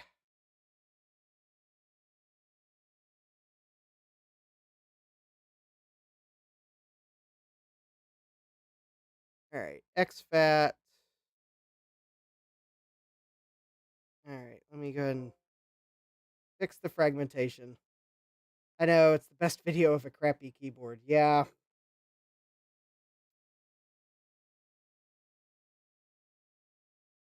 I think I. Oh, I think the micro SD card might have failed. It's. Wow, it is formatting really slowly. Well, I think my SD card has failed, probably. That's probably why it locked the SCSI bus, or it. I don't know if it locked the SCSI bus, but why it, like, stopped reading speedometer and hung. I think the SD card is worked. Oh, well. Well, I guess at least I got this other one sitting here.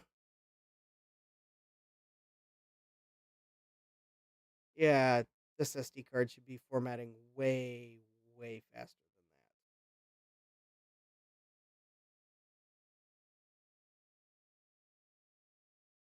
than that. All right. Okay. Okay. I will tag this SD card with a question mark. I will deal with it later.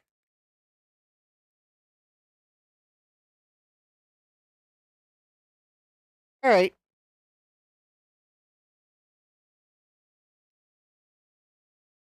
All right. Well, Adam, if that's your having to bail, well, have a good night, and we'll see you later. All right. Let's go to this other a 2-bar LTE connection. Ouch. Oh.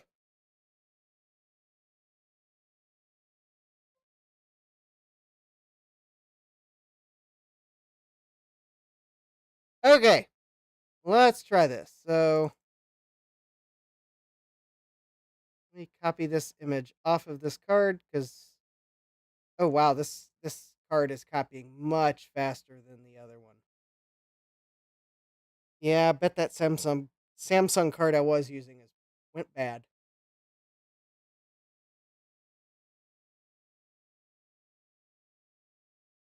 All right. What I'm going to do is format the card here.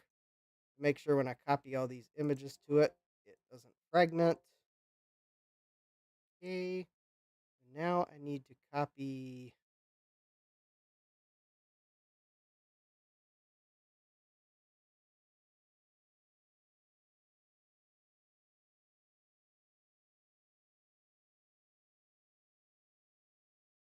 Eight.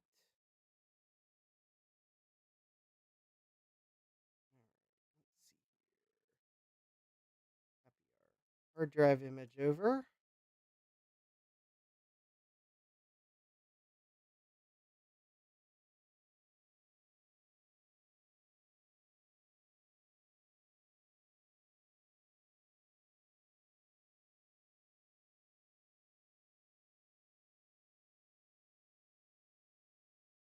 Okay.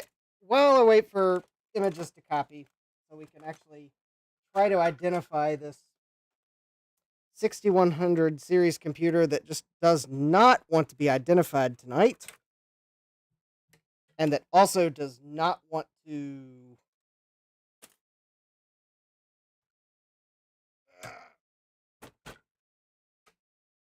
give me a nice looking picture. Let's take a look at the Tangerine iMac, shall we? All right. Get this out of the way somewhere. I can maybe get to it quickly. That's set there. Cool. A 6100 is wide enough to set on a Tektronix oscilloscope. All right.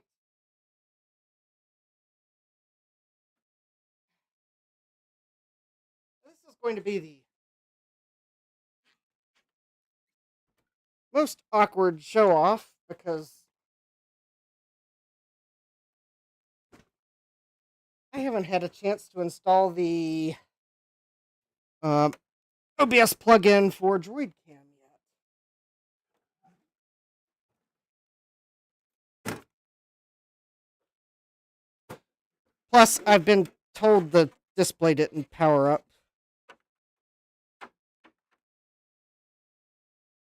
All right, I am currently looking for the power plug. All right, it is. Oh yeah, it's Tangerine iMac. It is a tray loader.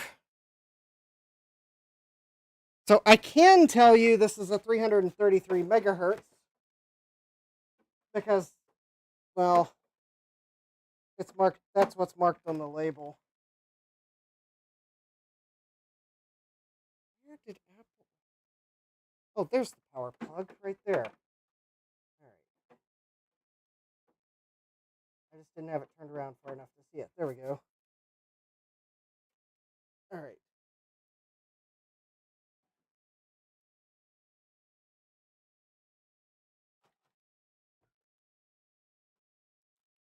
All right. And I've got a Tangerine keyboard. All right. Good night, toilet person. Glad you could join us.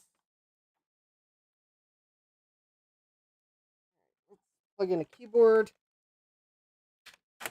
I'm not sure plugging the mouse in will be of much use, but I'll go ahead and do it in case the display actually turns on. The person I got this from told me that it did chime, but there was no video. So let's see what happens. And I'll oh, actually, okay, so I didn't have time to install the DroidCam plugin, but I guess I can do what I always do. And that's just bring it up on the second monitor here. I guess the one good thing is, since I did pay for the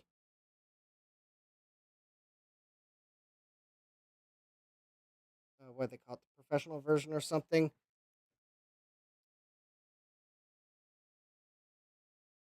it should at least give us a bigger picture. 1.0 to 1.35. There we go.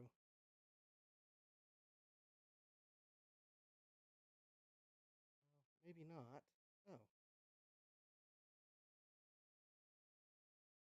Oh, can I not make the picture bigger?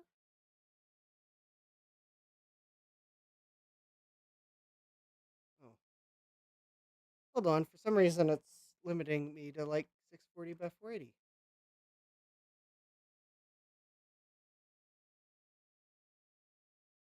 Oh.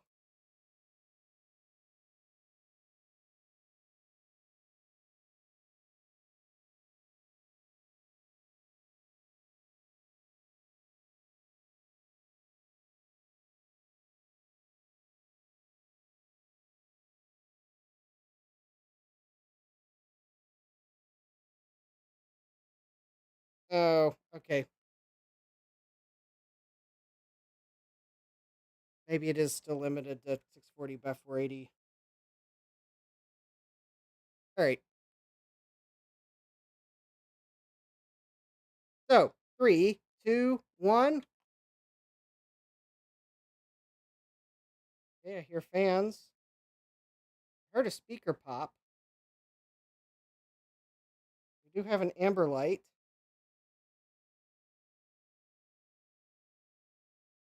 I did not hear a chime. That's supposed to be a tangerine light.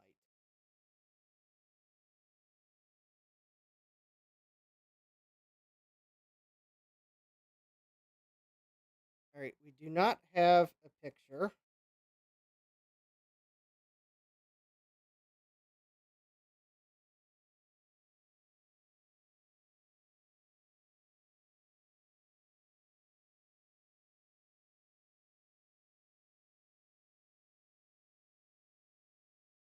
Huh.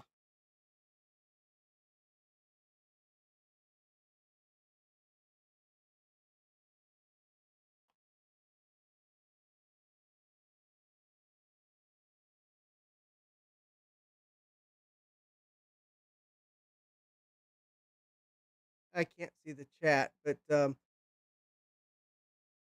yeah, there was a plugin, but I didn't have a chance to install it yet.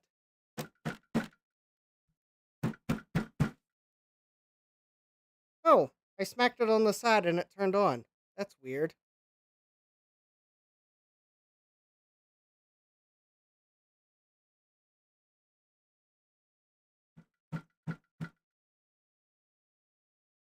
Maybe I don't have it plugged in all the way.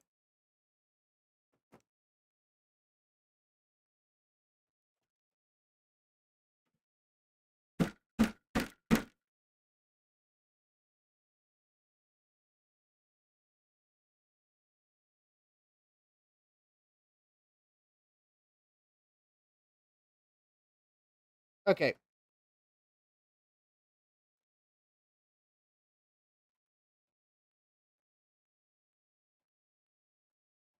All right, give me my power cord.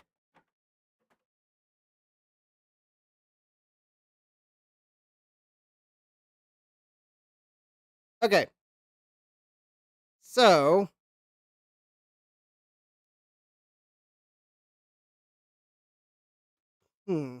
Okay.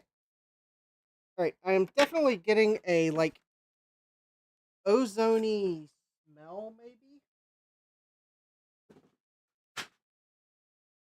Oh no! Oh no! I just got refed.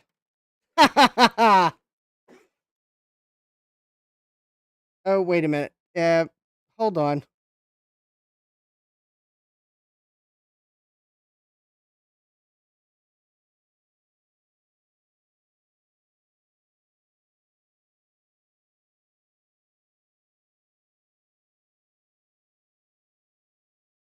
Oh, am I still live?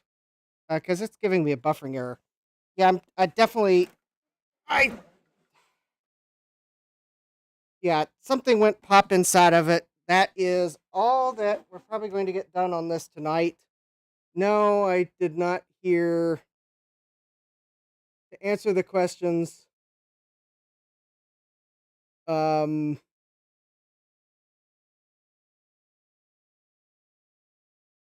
my Droid Cam is an iPhone. It's actually the iPhone I normally use, so I'm draining battery. Let me disconnect that.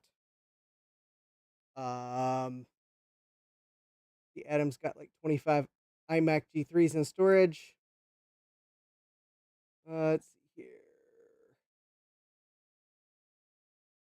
Jack's been looking for a tangerine or strawberry iMac. Yep, I'll have to get the plug in.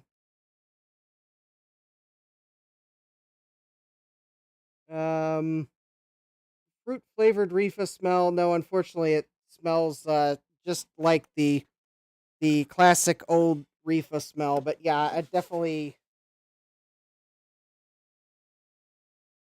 yeah, I got Reefa'd or something. It kind of smelled like an ozony smell at first, but then it most certainly progressed to a less pleasant aroma. All right, let's see if I can remember how in the world you get the.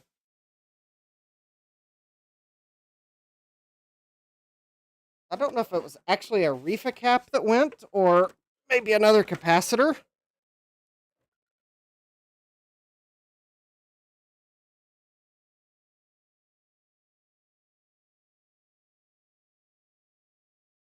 All right. Oh, good. The first image file copied over to the Blue Scuzzy SD. So let me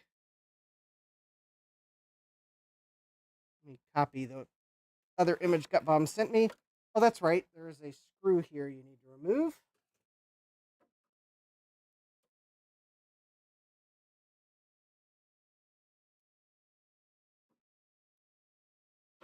I was going to see if I could quickly find the source of the problem.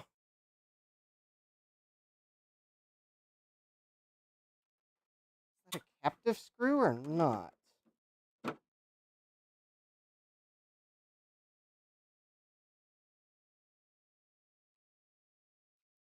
Oh, I think I see two more screws.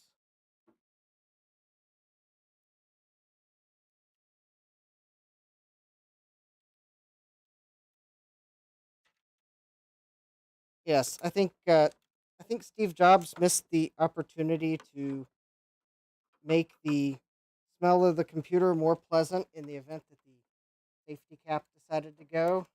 I mean, I didn't hear anything go pop. That's the weird thing.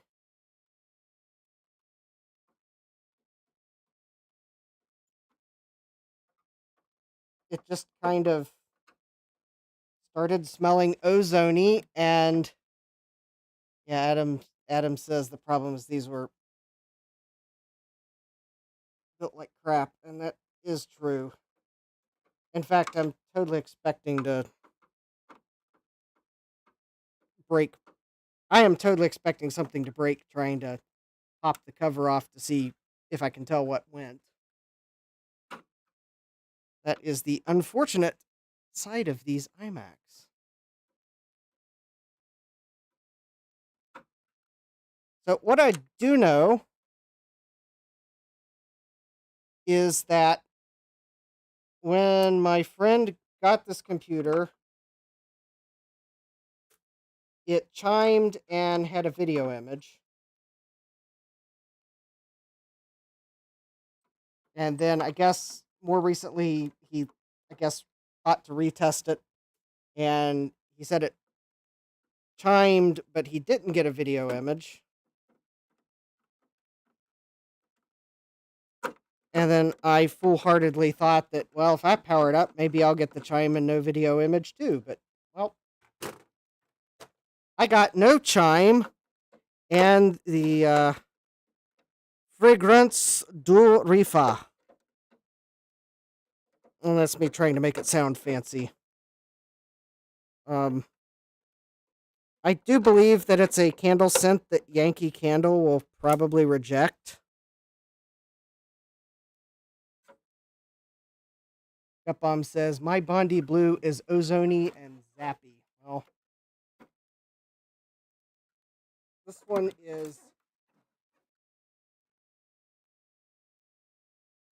was ozony turned Bernie.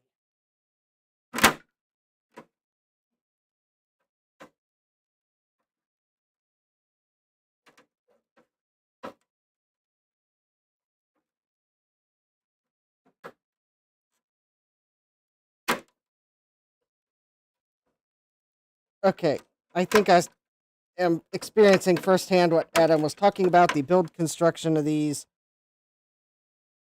I do not see how people even got these apart back in the day without breaking them. This is like,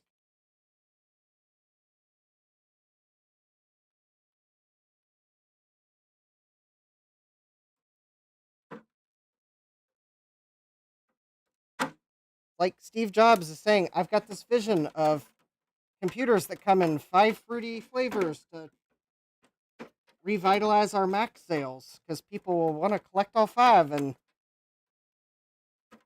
but we need to have huge profit margins to stay in business. Can you do it? And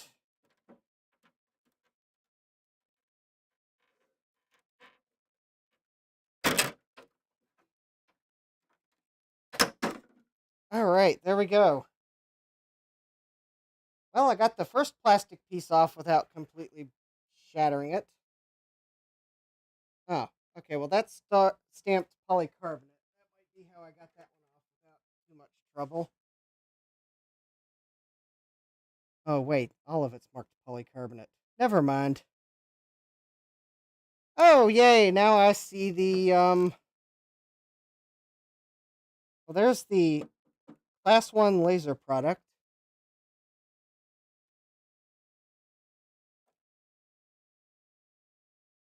And I guess there's the motherboard.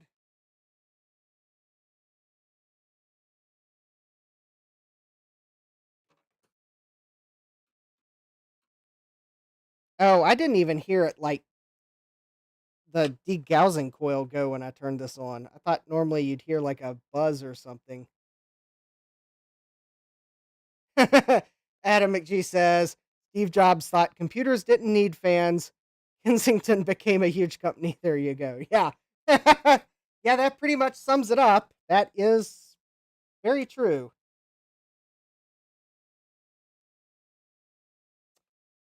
Steve Jobs had put fans in the original Macs like they needed, then Kensington would have not made countless money dollars selling Kensington system savers.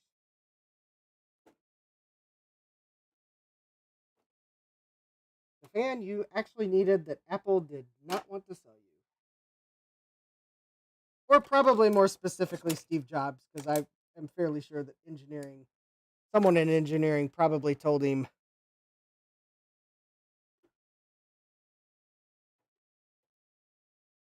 that you needed it.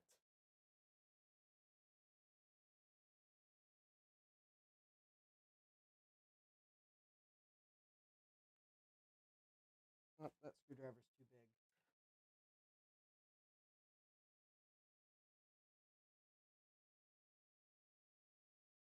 All right.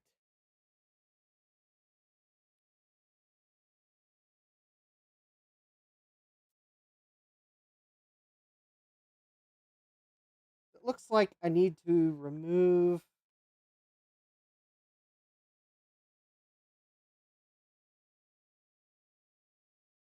All right. Hold, please. There we go.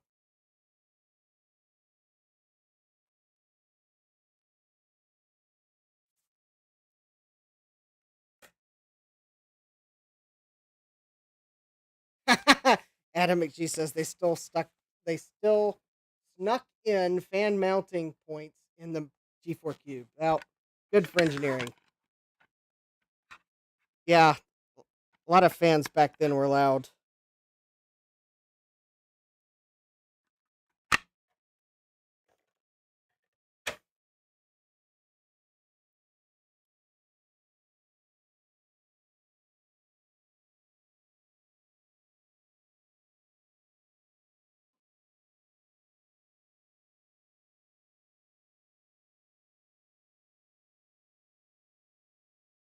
Oh, those were Phillips screws. Never mind. I thought they were flat bladed.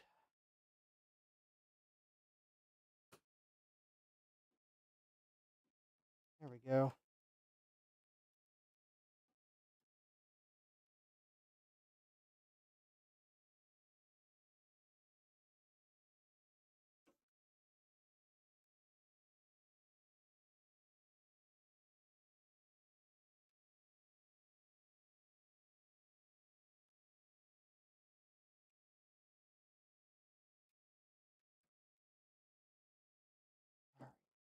That power connector.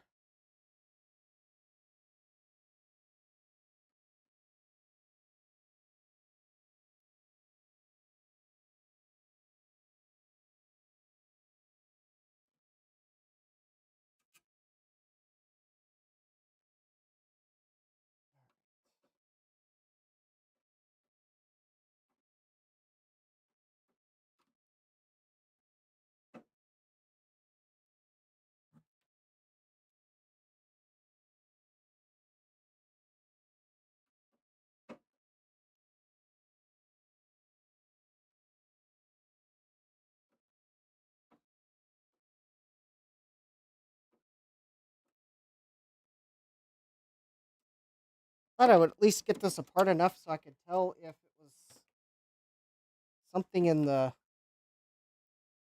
logic board or the analog board.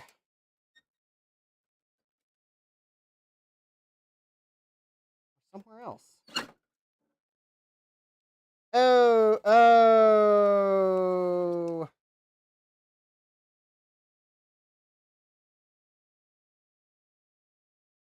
Okay. Unfortunately, you all can see the hint of what has happened.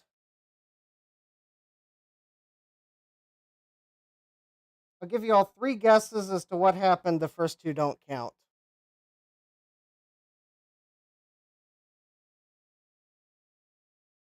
Um,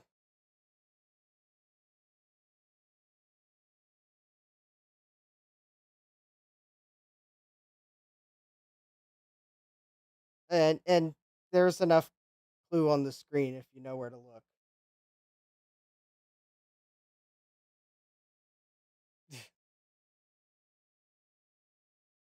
All right. Good night, Adam. Jack's going, oh no.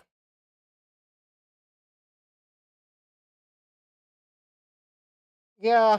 Um,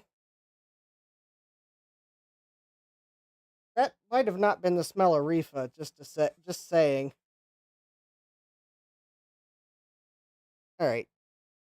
Yeah, Joe's got it. Oh, this is pretty gross. I I think this G3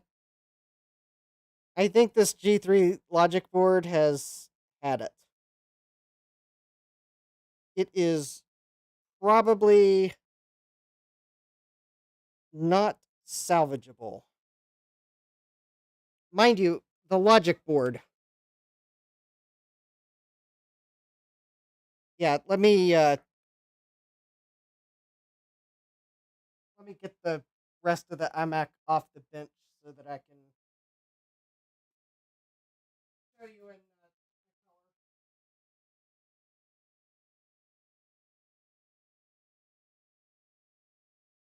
All right. So it's quite possible what I was. Anyways, yeah. As soon as I pulled that out and saw that,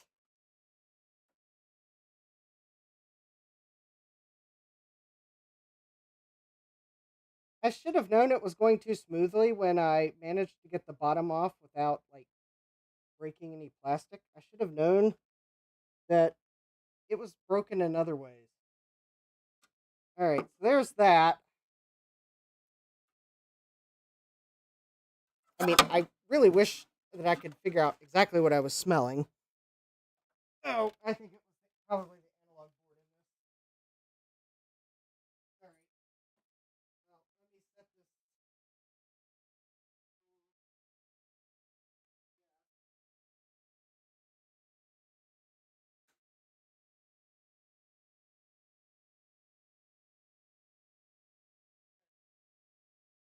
Running out of places to set things.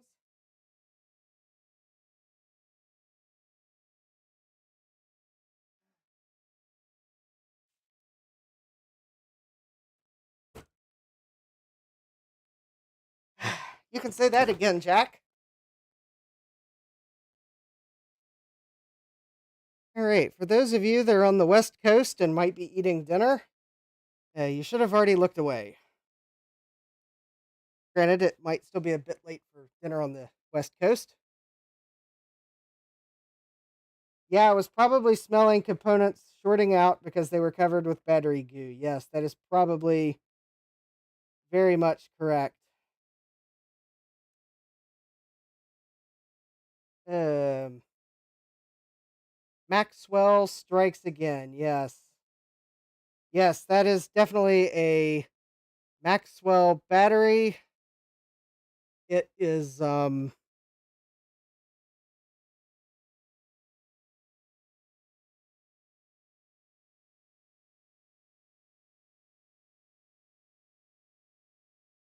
me see if I can find this. There's a spudger on my bench that I like partially broke. Because what I'm about to do, I don't want to do with a brand new spudger because I'm probably going to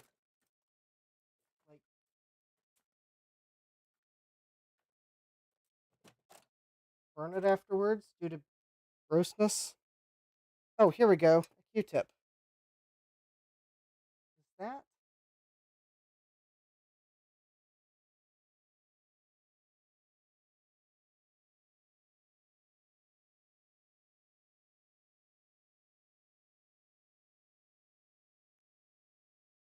Trying to look. Is this electrolyte still wet? Oh, this might be super gross.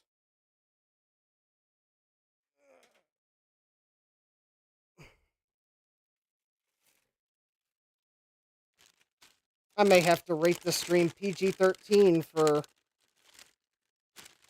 extreme electronics carnage.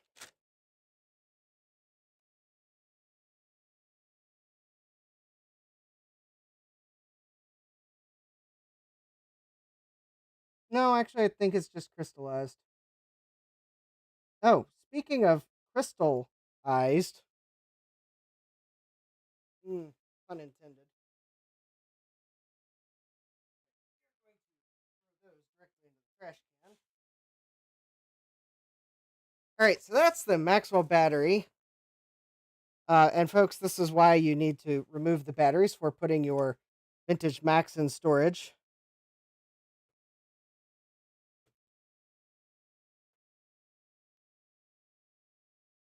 But there's the Crystal Audio sound chip. And I believe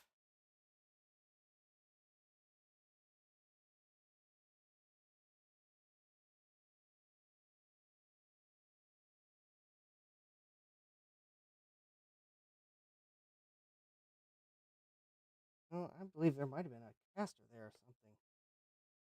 Oh yeah. Oh. Ew, look at that. That's I don't know what that was, but I'm pretty sure that was important. There's the processor. I'm pretty sure the processor is probably going to have some battery damage. Along with like there's that. Maybe that's the IDE chip. Cuz I can kind of see the corner of it. Grab a toothbrush and run it under the faucet. There's the Rage Pro Turbo PCI.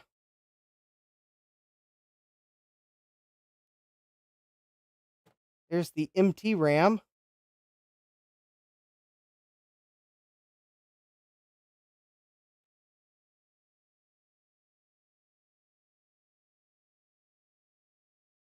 I am not taking this up to my kitchen faucet to rinse it.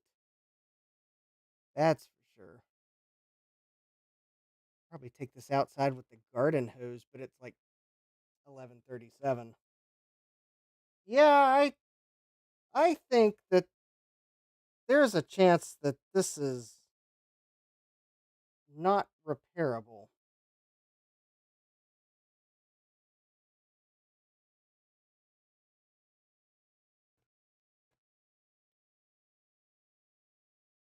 Because it looks like, well, actually, it probably is not repairable.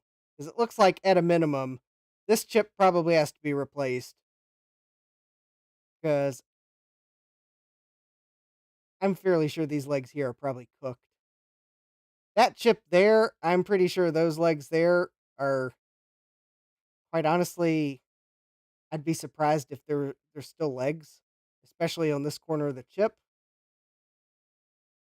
There is some weird, funky orange stuff coming out of where the processor card is.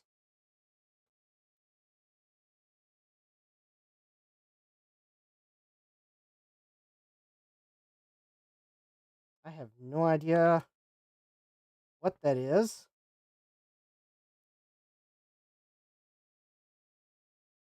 And then, of course, there's the battery here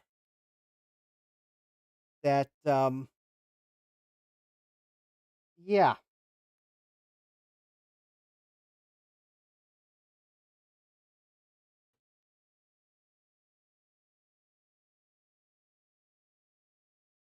All right, I'm kind of curious.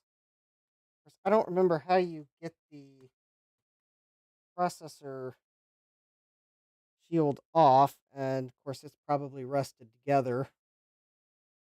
I'm probably not going to try that tonight. Well, that spudger's going to get replaced. Yeah, I'm pretty sure I'm probably smelling. Oh, and then of course there's the thing that where, since my coworker said that it powered up but didn't chime, or it powered up and chimed, but the screen didn't turn on. I'm actually surprised that it would let out a chime in this condition, so it's possible maybe he lost track of time how long it was when he tested it.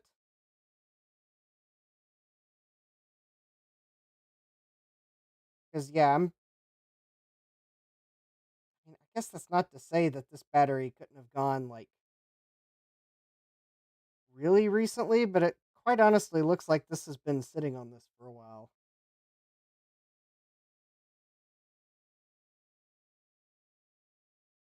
I mean, I guess that maybe because if it read the ROMs and chimed, maybe it did that quick enough before it actually started shorting things out. I mean, I guess it could have maybe let out a chime. But anyways, yeah, this is probably going to be one of those times where I will find a donor. If I find a donor, pretty much probably the entire thing. Bruce says, I just got back from lunch. That looks sensational. Oh yeah, I was warning the West Coast folks that if you're eating dinner, you should have already looked away. I didn't realize it was lunchtime in Australia. Yeah, if you're in Australia, you probably don't want to look at this and then ponder lunch. Yeah, this was the iMac G3.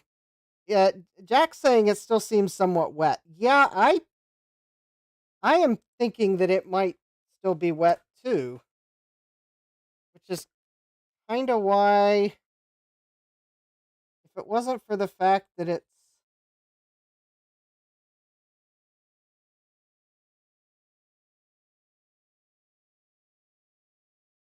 I mean, yeah, you're right. That might totally still be wet.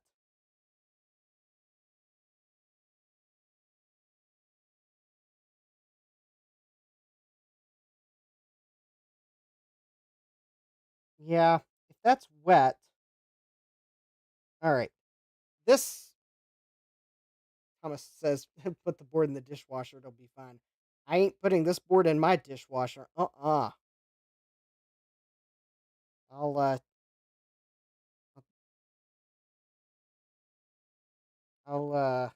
um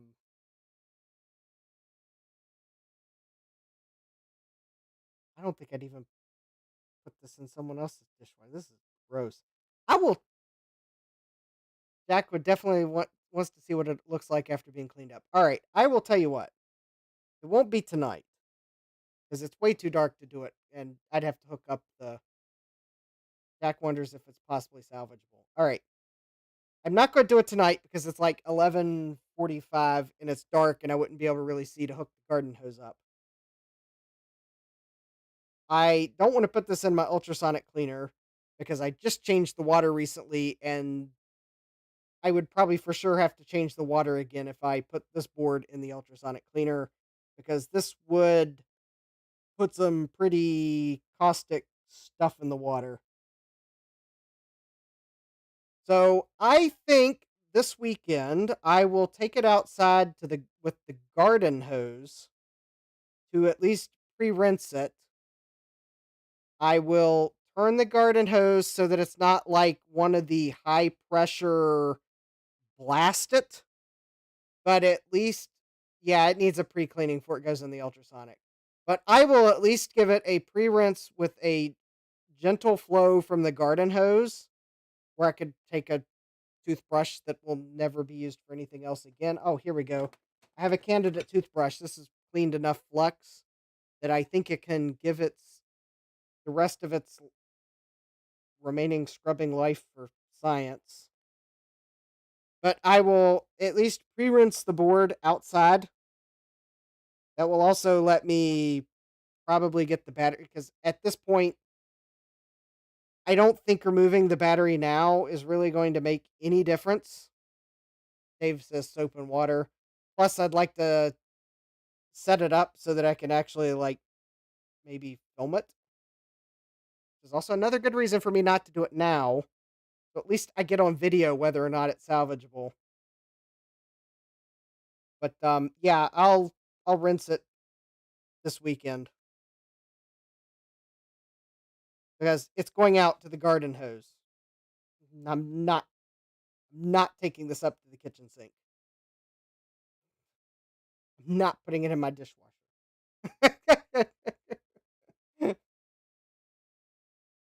But I will at least pre-rinse it in the outside at the garden hose with a gentle flow of water and some dish soap, and we'll start there. And maybe, just maybe, once I pre-rinse it, if this is relatively fresh,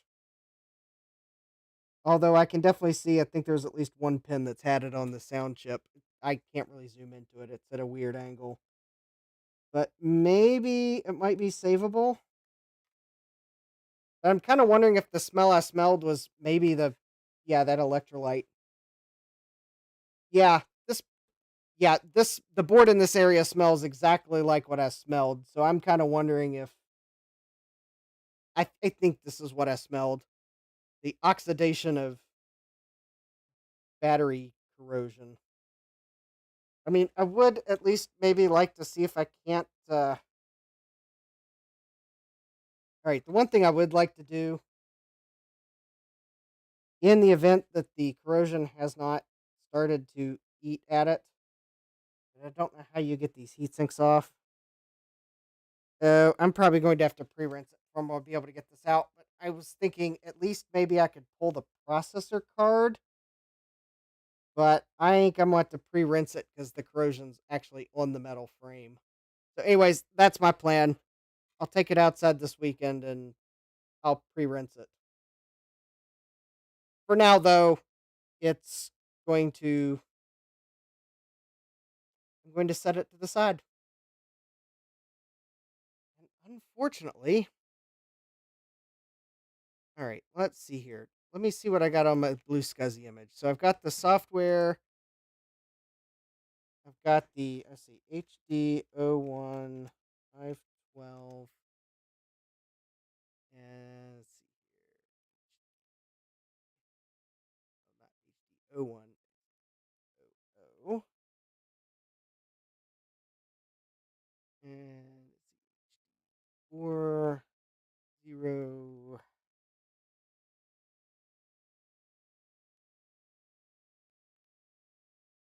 A. All right.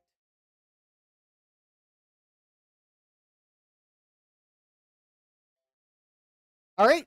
I think I got enough images that, let's put the, I just noticed rust on the Apple logo. Oh, yeah, that Apple logo does look weird.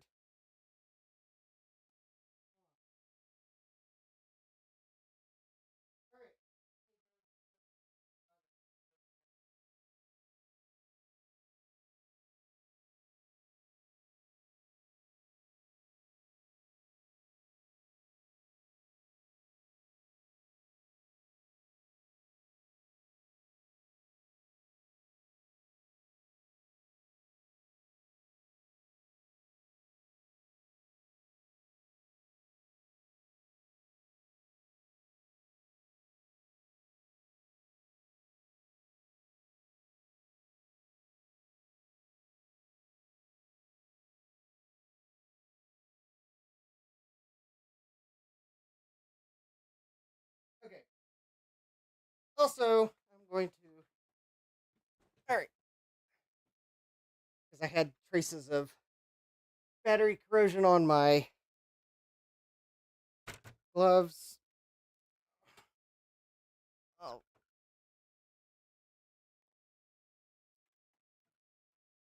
So I guess the current success rate for the PowerPC haul is 1 out of 2.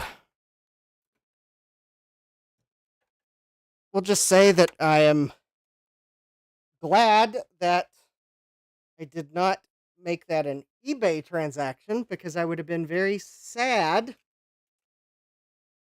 when I had discovered that the iMac was battery bombed.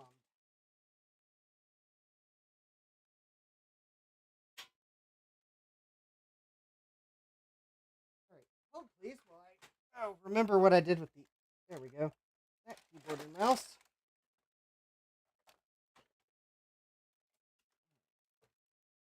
There we go. I guess now the mystery still remains, and hopefully we will be able to resolve this before I've got to end the stream. Which Macintosh is this? We know it's a 5100 series pizza box. So we know it's got a 601 processor in it.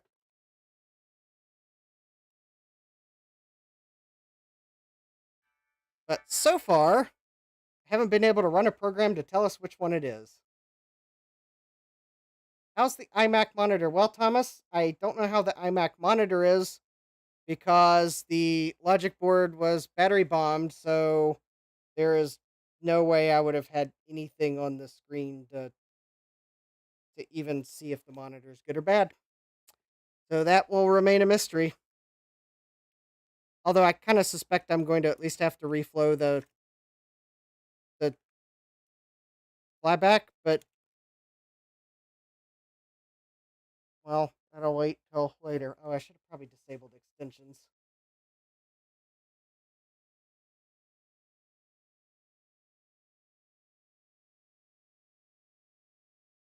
From what my friend said, when he had tested it like a while ago, I think he said there was an image, but then he said more recently had tested it and it only chimed. And then, well, I powered it up thinking that that was a more recently than it might have been test attempt, and I just got the lovely smell of oxidized battery electrolyte.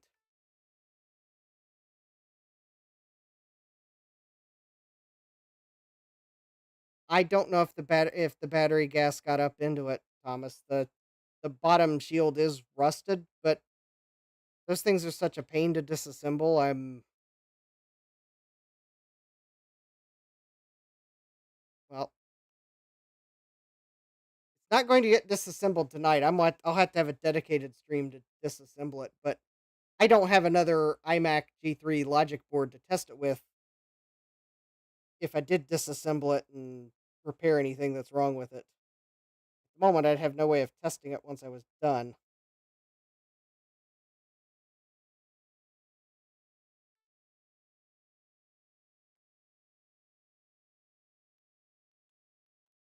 Computer may have not been shut down properly. Well,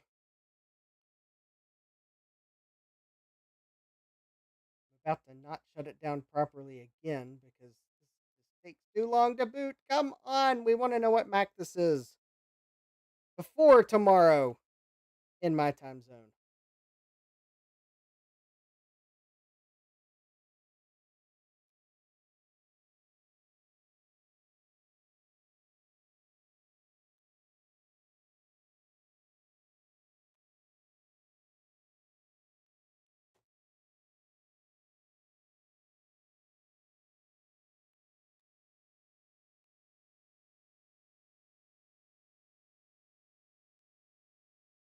All right.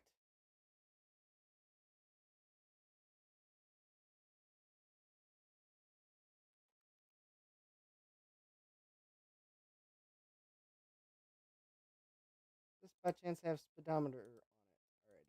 I don't care what version.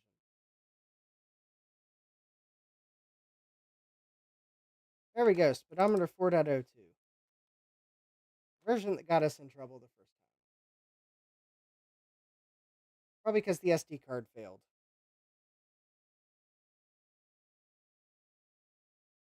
Oh yeah, that's actually launching. Okay. I suspect that first SD card I was using failed. They do kind of like the PowerPC version. All right. Yeah, the battery gas definitely got up near the fan. Oh, wow, $40 for a speedometer. All right, we have a Power Macintosh, PowerPC 601. Yeah, I could have told you that without running speedometer.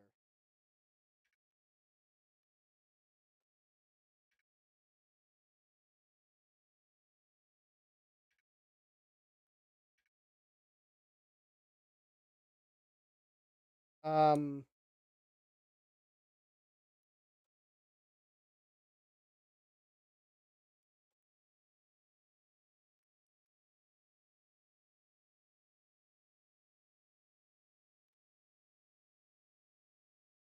well, I was kind of hoping to know which Power Macintosh this was.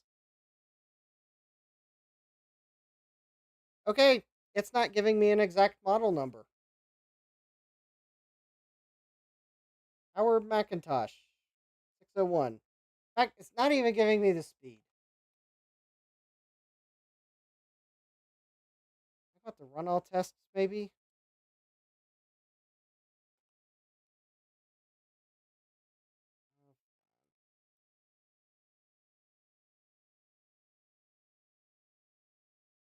All right, I'll run the benchmark. Let's see. Maybe if I run the benchmark, it'll give me a CPU speed. Or am I going to have to run like Snoop? Snooper won't give me the right speed.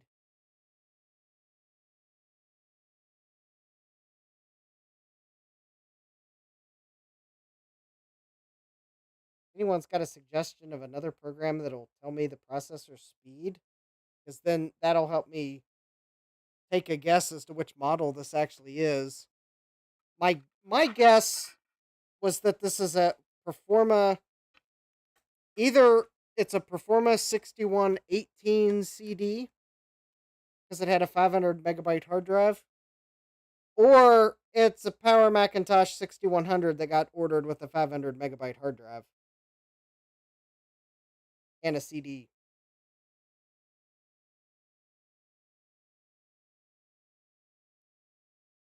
Stop blaming my video adapters. Probably this silly HDI 45 adapter, but I can't tell. I can't find my other DB15 to VGA adapter.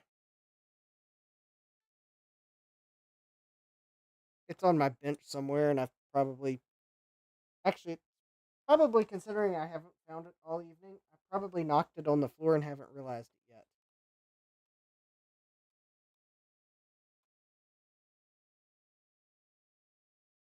yet. I didn't pay the bill for the blue. I know it's my dad. I can't. I have not been able to do anything about it. I can flex the cable, and if I flex the cable just right, I lose red or I lose green as well. And if I flex it just right, I can actually get normal colors. But I can't keep it in that position long enough to actually hold it there to figure out exactly which adapter is to blame.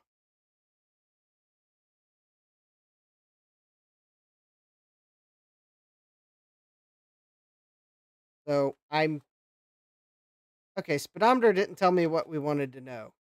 So at the moment, it's like still a mystery.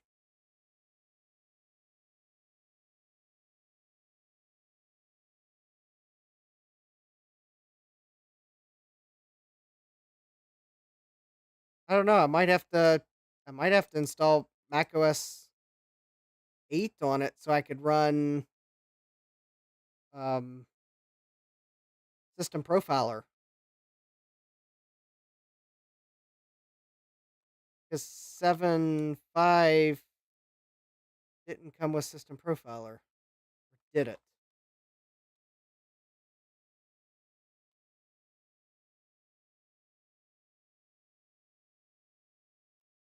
Mac Tools Pro folder?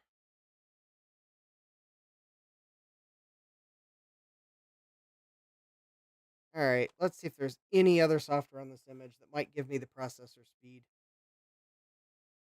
Although I'm going to have to wrap the stream up like very momentarily. Oh, that's a virus scanning program. That's no fun.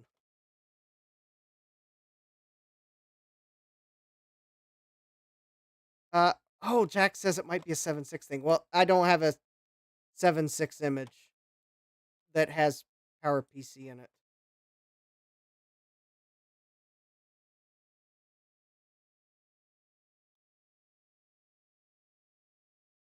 I mean, I've thought that maybe it'd be possible that 7.5 might have had something that you could run.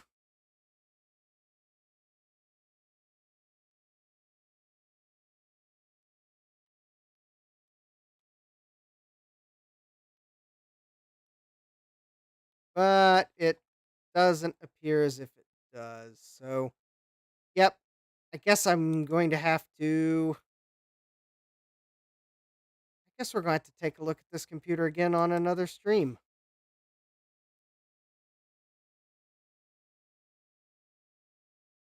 Yeah, System Profiler, which is not. Yeah, check the Apple Extras folder. That was the folder I was looking for, actually. Okay. Okay, let's see. Apple Backup, Apple Script, that won't have it. Apple Card Player, about the macOS at ease Performa Extras.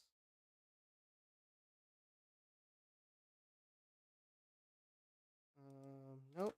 QuickTime Extras, Special Needs, System Software Extras. No.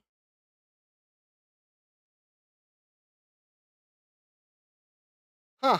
I mean, you would think that they would put something on the computer to, like, let you know what your computer is so you could, like, see, like, run it and show it off to all your friends because you just got this new pizza box Mac that has this funky video connector on it. You gotta show your friends that it actually has chops and isn't just some another proprietary Mac computer.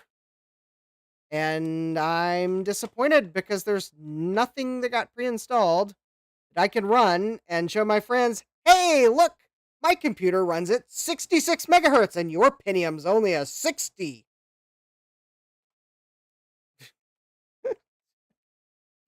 Disappoint. Apple Diagnostics, but I bet that won't. It's Apple Personal. Oh, something tells me this is probably too old. I'm going to run it anyways. Who knows? Maybe it's not too old and it'll actually tell me a processor speed. I know. I'm gonna look. I'll give it a few more minutes.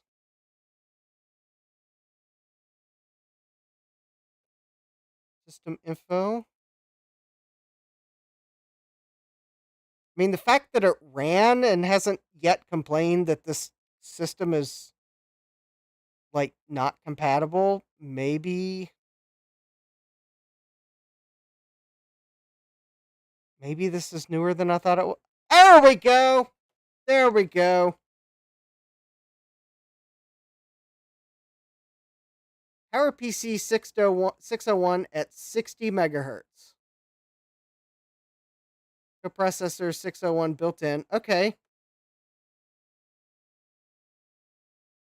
Okay. I'm thinking that actually might be,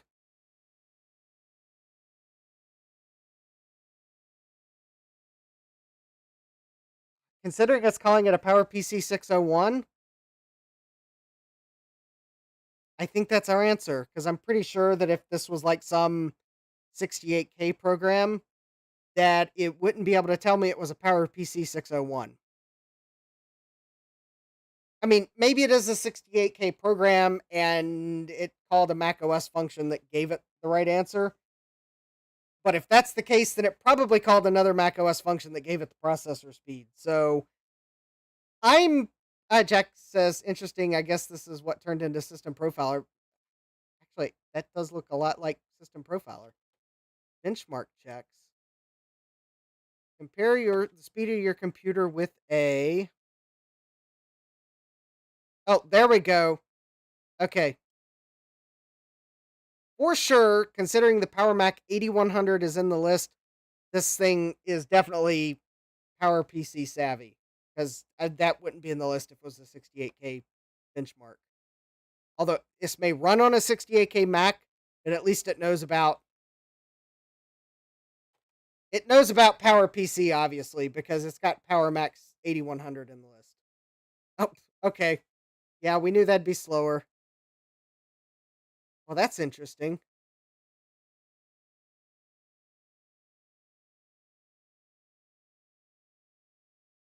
Okay, that some of these results are not what I was expecting.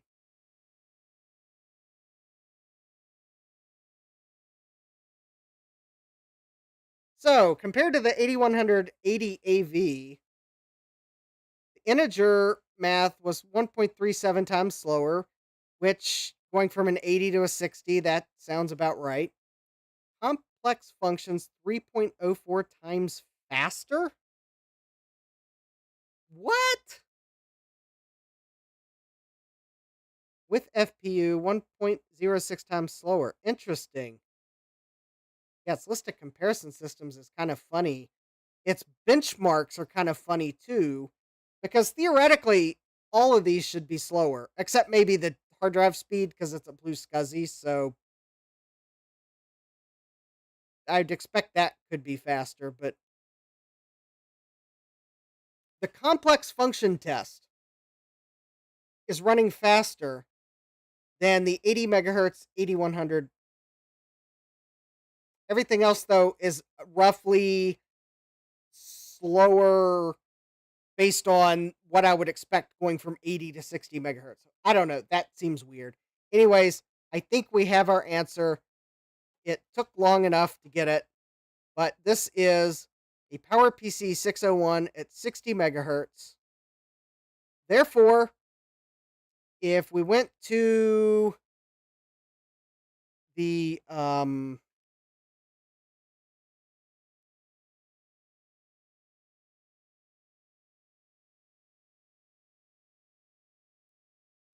we go to Wikipedia, which is kind of I think the most succinct place to look at the list of models. Kind of close out here. Whoop, didn't mean to go to be right back. All right, close this out here.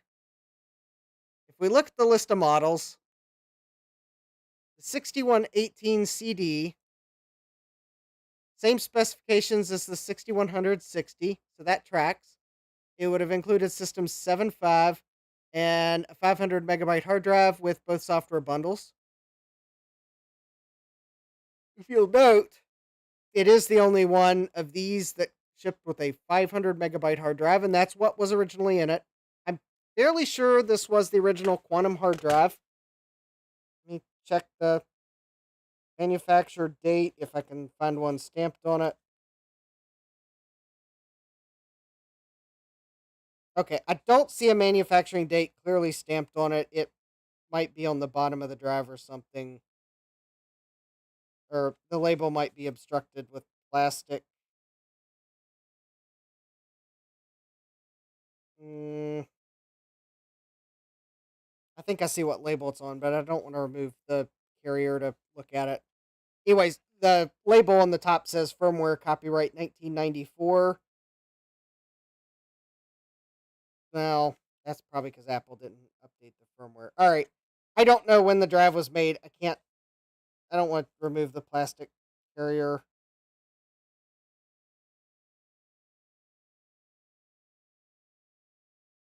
Oh, wait. I think it was 1995. Okay. Well, that would track with that being the original drive. This being a later. Yeah. Okay. I think that would track. This was probably assembled in 95. So I think this is a Performa 6118 CD because it was 60 megahertz. It shipped with a 500 megabyte hard drive and a CD. And the other reason, which I know I didn't show it tonight, partly because it's fragile, but the Performa 6118 CD also included a multiple scan 15 display. And the most telling part is display that I was given alongside this computer was the one that came with it, and it is a multiple scan 15. Therefore, given the fact it shipped with a multiple scan 15 and the Performas included one, the fact it has a 500 megabyte hard drive and it's 60 megahertz, I'm not going to say that it's impossible that someone might not have ordered the Power Mac 6100 with a 500 megabyte hard drive and a CD-ROM and ordered that same monitor with it. But I I think this, given the fact that this computer was used by a librarian in a school, and I suspect Apple probably had an educational discount on the Performa computer. In fact, I could very well see them giving the education discount on the 6118 CD since it had the full software bundle. Because obviously they're going to want educators to probably have it all. I mean, if you look at the software bundle, if you're going to get computers into education, bundling ClarisWorks and Microsoft Works and Mavis Beacon teaches typing, KidWorks, Thinking Things, the Writing Center, Fractal Dabbler, Spaceway 2000, San Diego Zoo Presents, The Animals, Wacky Jack CD Game Show. Those I could see would be a compelling software bundle to offer an education discount on shipping with the computer. So I think I'm going to call that this was a Performa 6118 CD, even though the name badge fell off probably years ago, and it quite cleanly fell off. There's like not even any adhesive residue on the front case. I think this is a Performa 6118 CD. So I have seen the nameplate show up on eBay, just not any of the Performa 6100 series ones, or at least not the right ones. So if any of you out there happen to have a Performa 6118 CD nameplate, hit me up, because it would be nice to put a label back on this computer. But then again, having Macintosh to go along with computer, I mean, is also just as appropriate. And with that, I think it's time to draw this stream to a close. Now that we have, at least to my satisfaction, we have determined that this was indeed a Performa and it was a 6118 CD. That at least concludes the mystery for tonight of what this is. At least I also found the cache module to know it's the wrong one, so if I get a good offer on eBay for the right cache module, well, I'm probably going to go for it because I've heard these computers are quite performant when they have the cache installed. It even helps the video speed. So I'd like to see that. Obviously, I'm going to have to put a blue SCSI in it. Who knows? Maybe if I'm able to join Dave's stream on Sunday, because not sure what all I need to do this weekend, considering it's a long weekend. I got a few things I'd like to do around the house. Maybe I might try to set up initiator mode with this hard drive and maybe give it one more chance. Who knows? Maybe I might even put this in the freezer and try that trick to see if maybe it'll give me one last read of it to maybe recover data. Because at this point, with it going clunky clunk the way it was, I mean, I don't have much to lose by putting it in the freezer. All I see there is upside of maybe being able to read it out. So, who knows? Maybe I'll stick it in the freezer and try to read it out during Dave's stream, if assuming I'm not doing some other more pressing housework thing. Because it would be cool to have the original software, and who knows? Maybe something on that hard drive would confirm or deny my guess as to which system it actually is. So that would be another reason to maybe read it out. Because if I'm able to read it and I see what software is bundled on it, if it still has the original software on it, well, that would probably definitely conclude if it's got those software bundles, it's definitely a Performa. If it looked like it had a factory install on it plus software, but those softwares are MIA, I mean, it could be because someone deleted them, but it could be because it's not a Performa. So, anyways, that'd be cool, but I'm not going to hold my breath on reading that drive out. I suspect it's dead, Jim. Anyways, I'm glad you all joined me. I wish we could be 2 for 2 because the Tangerine iMac deserves better than to be sitting there for the monitor part and by the door for the logic board part that has battery corrosion on it. It deserves better because tangerine's a fun color. So, well, we'll see what we can do about that. But at least we solved the mystery of the 6100. It works. Got the original battery out before it too decided to go kaboom. And that's a win in my book. But it powers up, and okay, so I'm fighting with the video adapter. Hopefully, I will stumble upon my other adapter, and it'll at least let me confirm that the problem is not in this video adapter. And then I also can try another VGA cable. Maybe I should have done that tonight, but unfortunately, my cables have kind of gotten twisted around. I'm not sure which the other one is at the moment. So that's why I just went with hot dog stand mode for this Power Mac. Anyways, I guess that'll be a little troubleshooting I'll have. But I will leave you with one last thing. I didn't get it set up for tonight, but hopefully this weekend I will get this set up. And maybe, just maybe, my face cam view will be a little better next week. So stay tuned. Yep, Mom had warned me those require lots of light, so I didn't have a chance to grab lights and set that up and experiment which light worked best. So I was like, okay, tonight I'm just running with the camera I have set up because I need more time than I have to experiment with that. But I guess you can stay tuned for an improved video experience.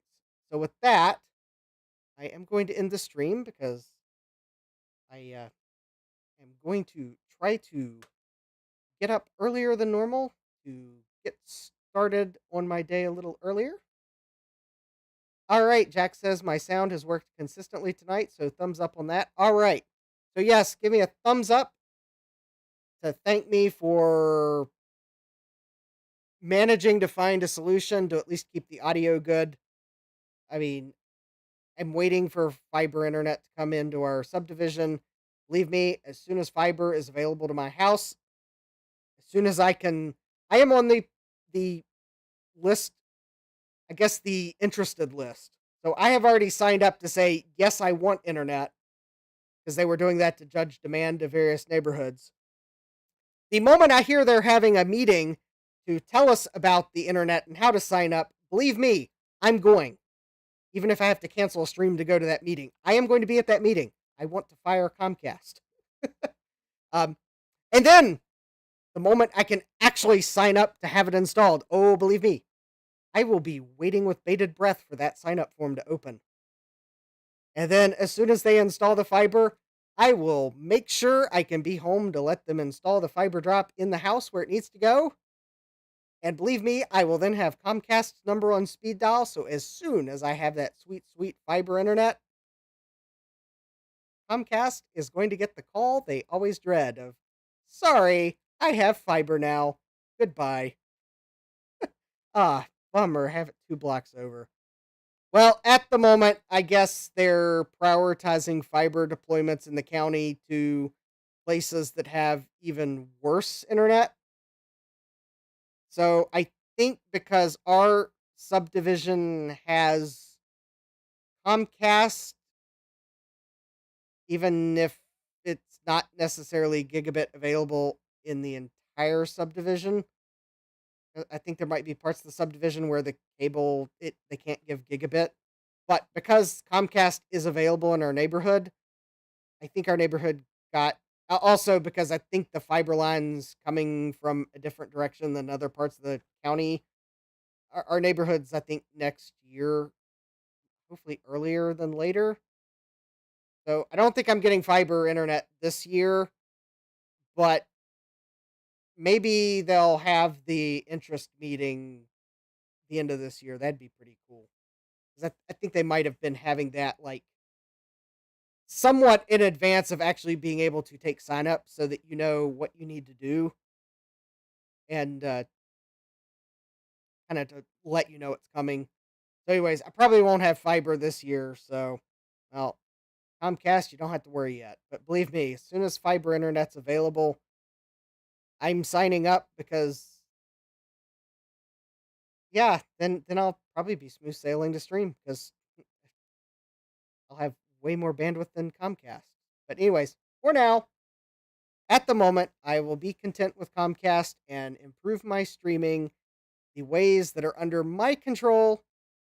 So, be it a better microphone setup so that when the USB bus decides to go kaput, at least we still have decent video. Could be a nice preamp for the microphone, whatnot, better face cam. At least those are things under my control that I can try to improve while I wait for fiber internet. Because believe me, I'm uh, I'm ready. I'm waiting, and I there's 1 to 2 places that I would want them to put the fiber drop, and at least I have a little bit of time to ponder both. Because part of me would wants the fiber drop to go exactly where the cable comes into the house right now for the cable internet, because that would be in my media room. It's a nice corner room upstairs. I'd be totally fine with having a fiber router in the corner of that room. Also, being the media room, it is nice to be able to plug the media devices in closer on the network because why not? But then also, I've had the thought of putting the network switch stuff under the stairs there because there is at least an outlet. And although that's where my ultrasonic cleaner is right now, but I guess the other good thing is the fiber will be far enough out that it would give me enough time to move the ultrasonic cleaner at some point, especially if I do manage to finally get everything I need and line my help up to put my sink in. Because I actually would like to, if once I get the sink in, yeah, I know we're all busy. So once I get the sink in, I would like to put the ultrasonic cleaner beside it, which would then free up the space under the stairs. And then maybe that would incentivize me to actually put the router and network switches there. Because I guess it's also the nice thing about that is so this wall you're looking at here is not the wall I'm about to talk about. It would be the one, I guess, on the other side of the stairs. But that wall is one that runs. Granted, there's the code required fire breaks between floors, but it does run all the way up to the second floor. So it would make it easy to route some Ethernet cables, or easier to route Ethernet cables upstairs. So that kind of makes it maybe a convenient place to put that stuff under the stairs because then it's easy to run cables up. Anyways, got plenty of time to think about that. All right, it is time to end the stream so I can get an early start tomorrow. So, with that, I'm glad you all were here to join me for the mysteries and the disappointments of Maxwell batteries. Be sure to smash that like button for having at least one working Mac and a PSA on removing those batteries. Subscribe and turn on notifications because both the computers will be back in some way, shape, or form. One could be a fun repair experience, and the other just works. So, might try to copy the data off. Who knows? Maybe Tuesday I might try to take another look at these two computers. I know, pity. Bump the IBM portable personal computer again. Yeah, for Macintoshes. I might just do it. These are two fun computers.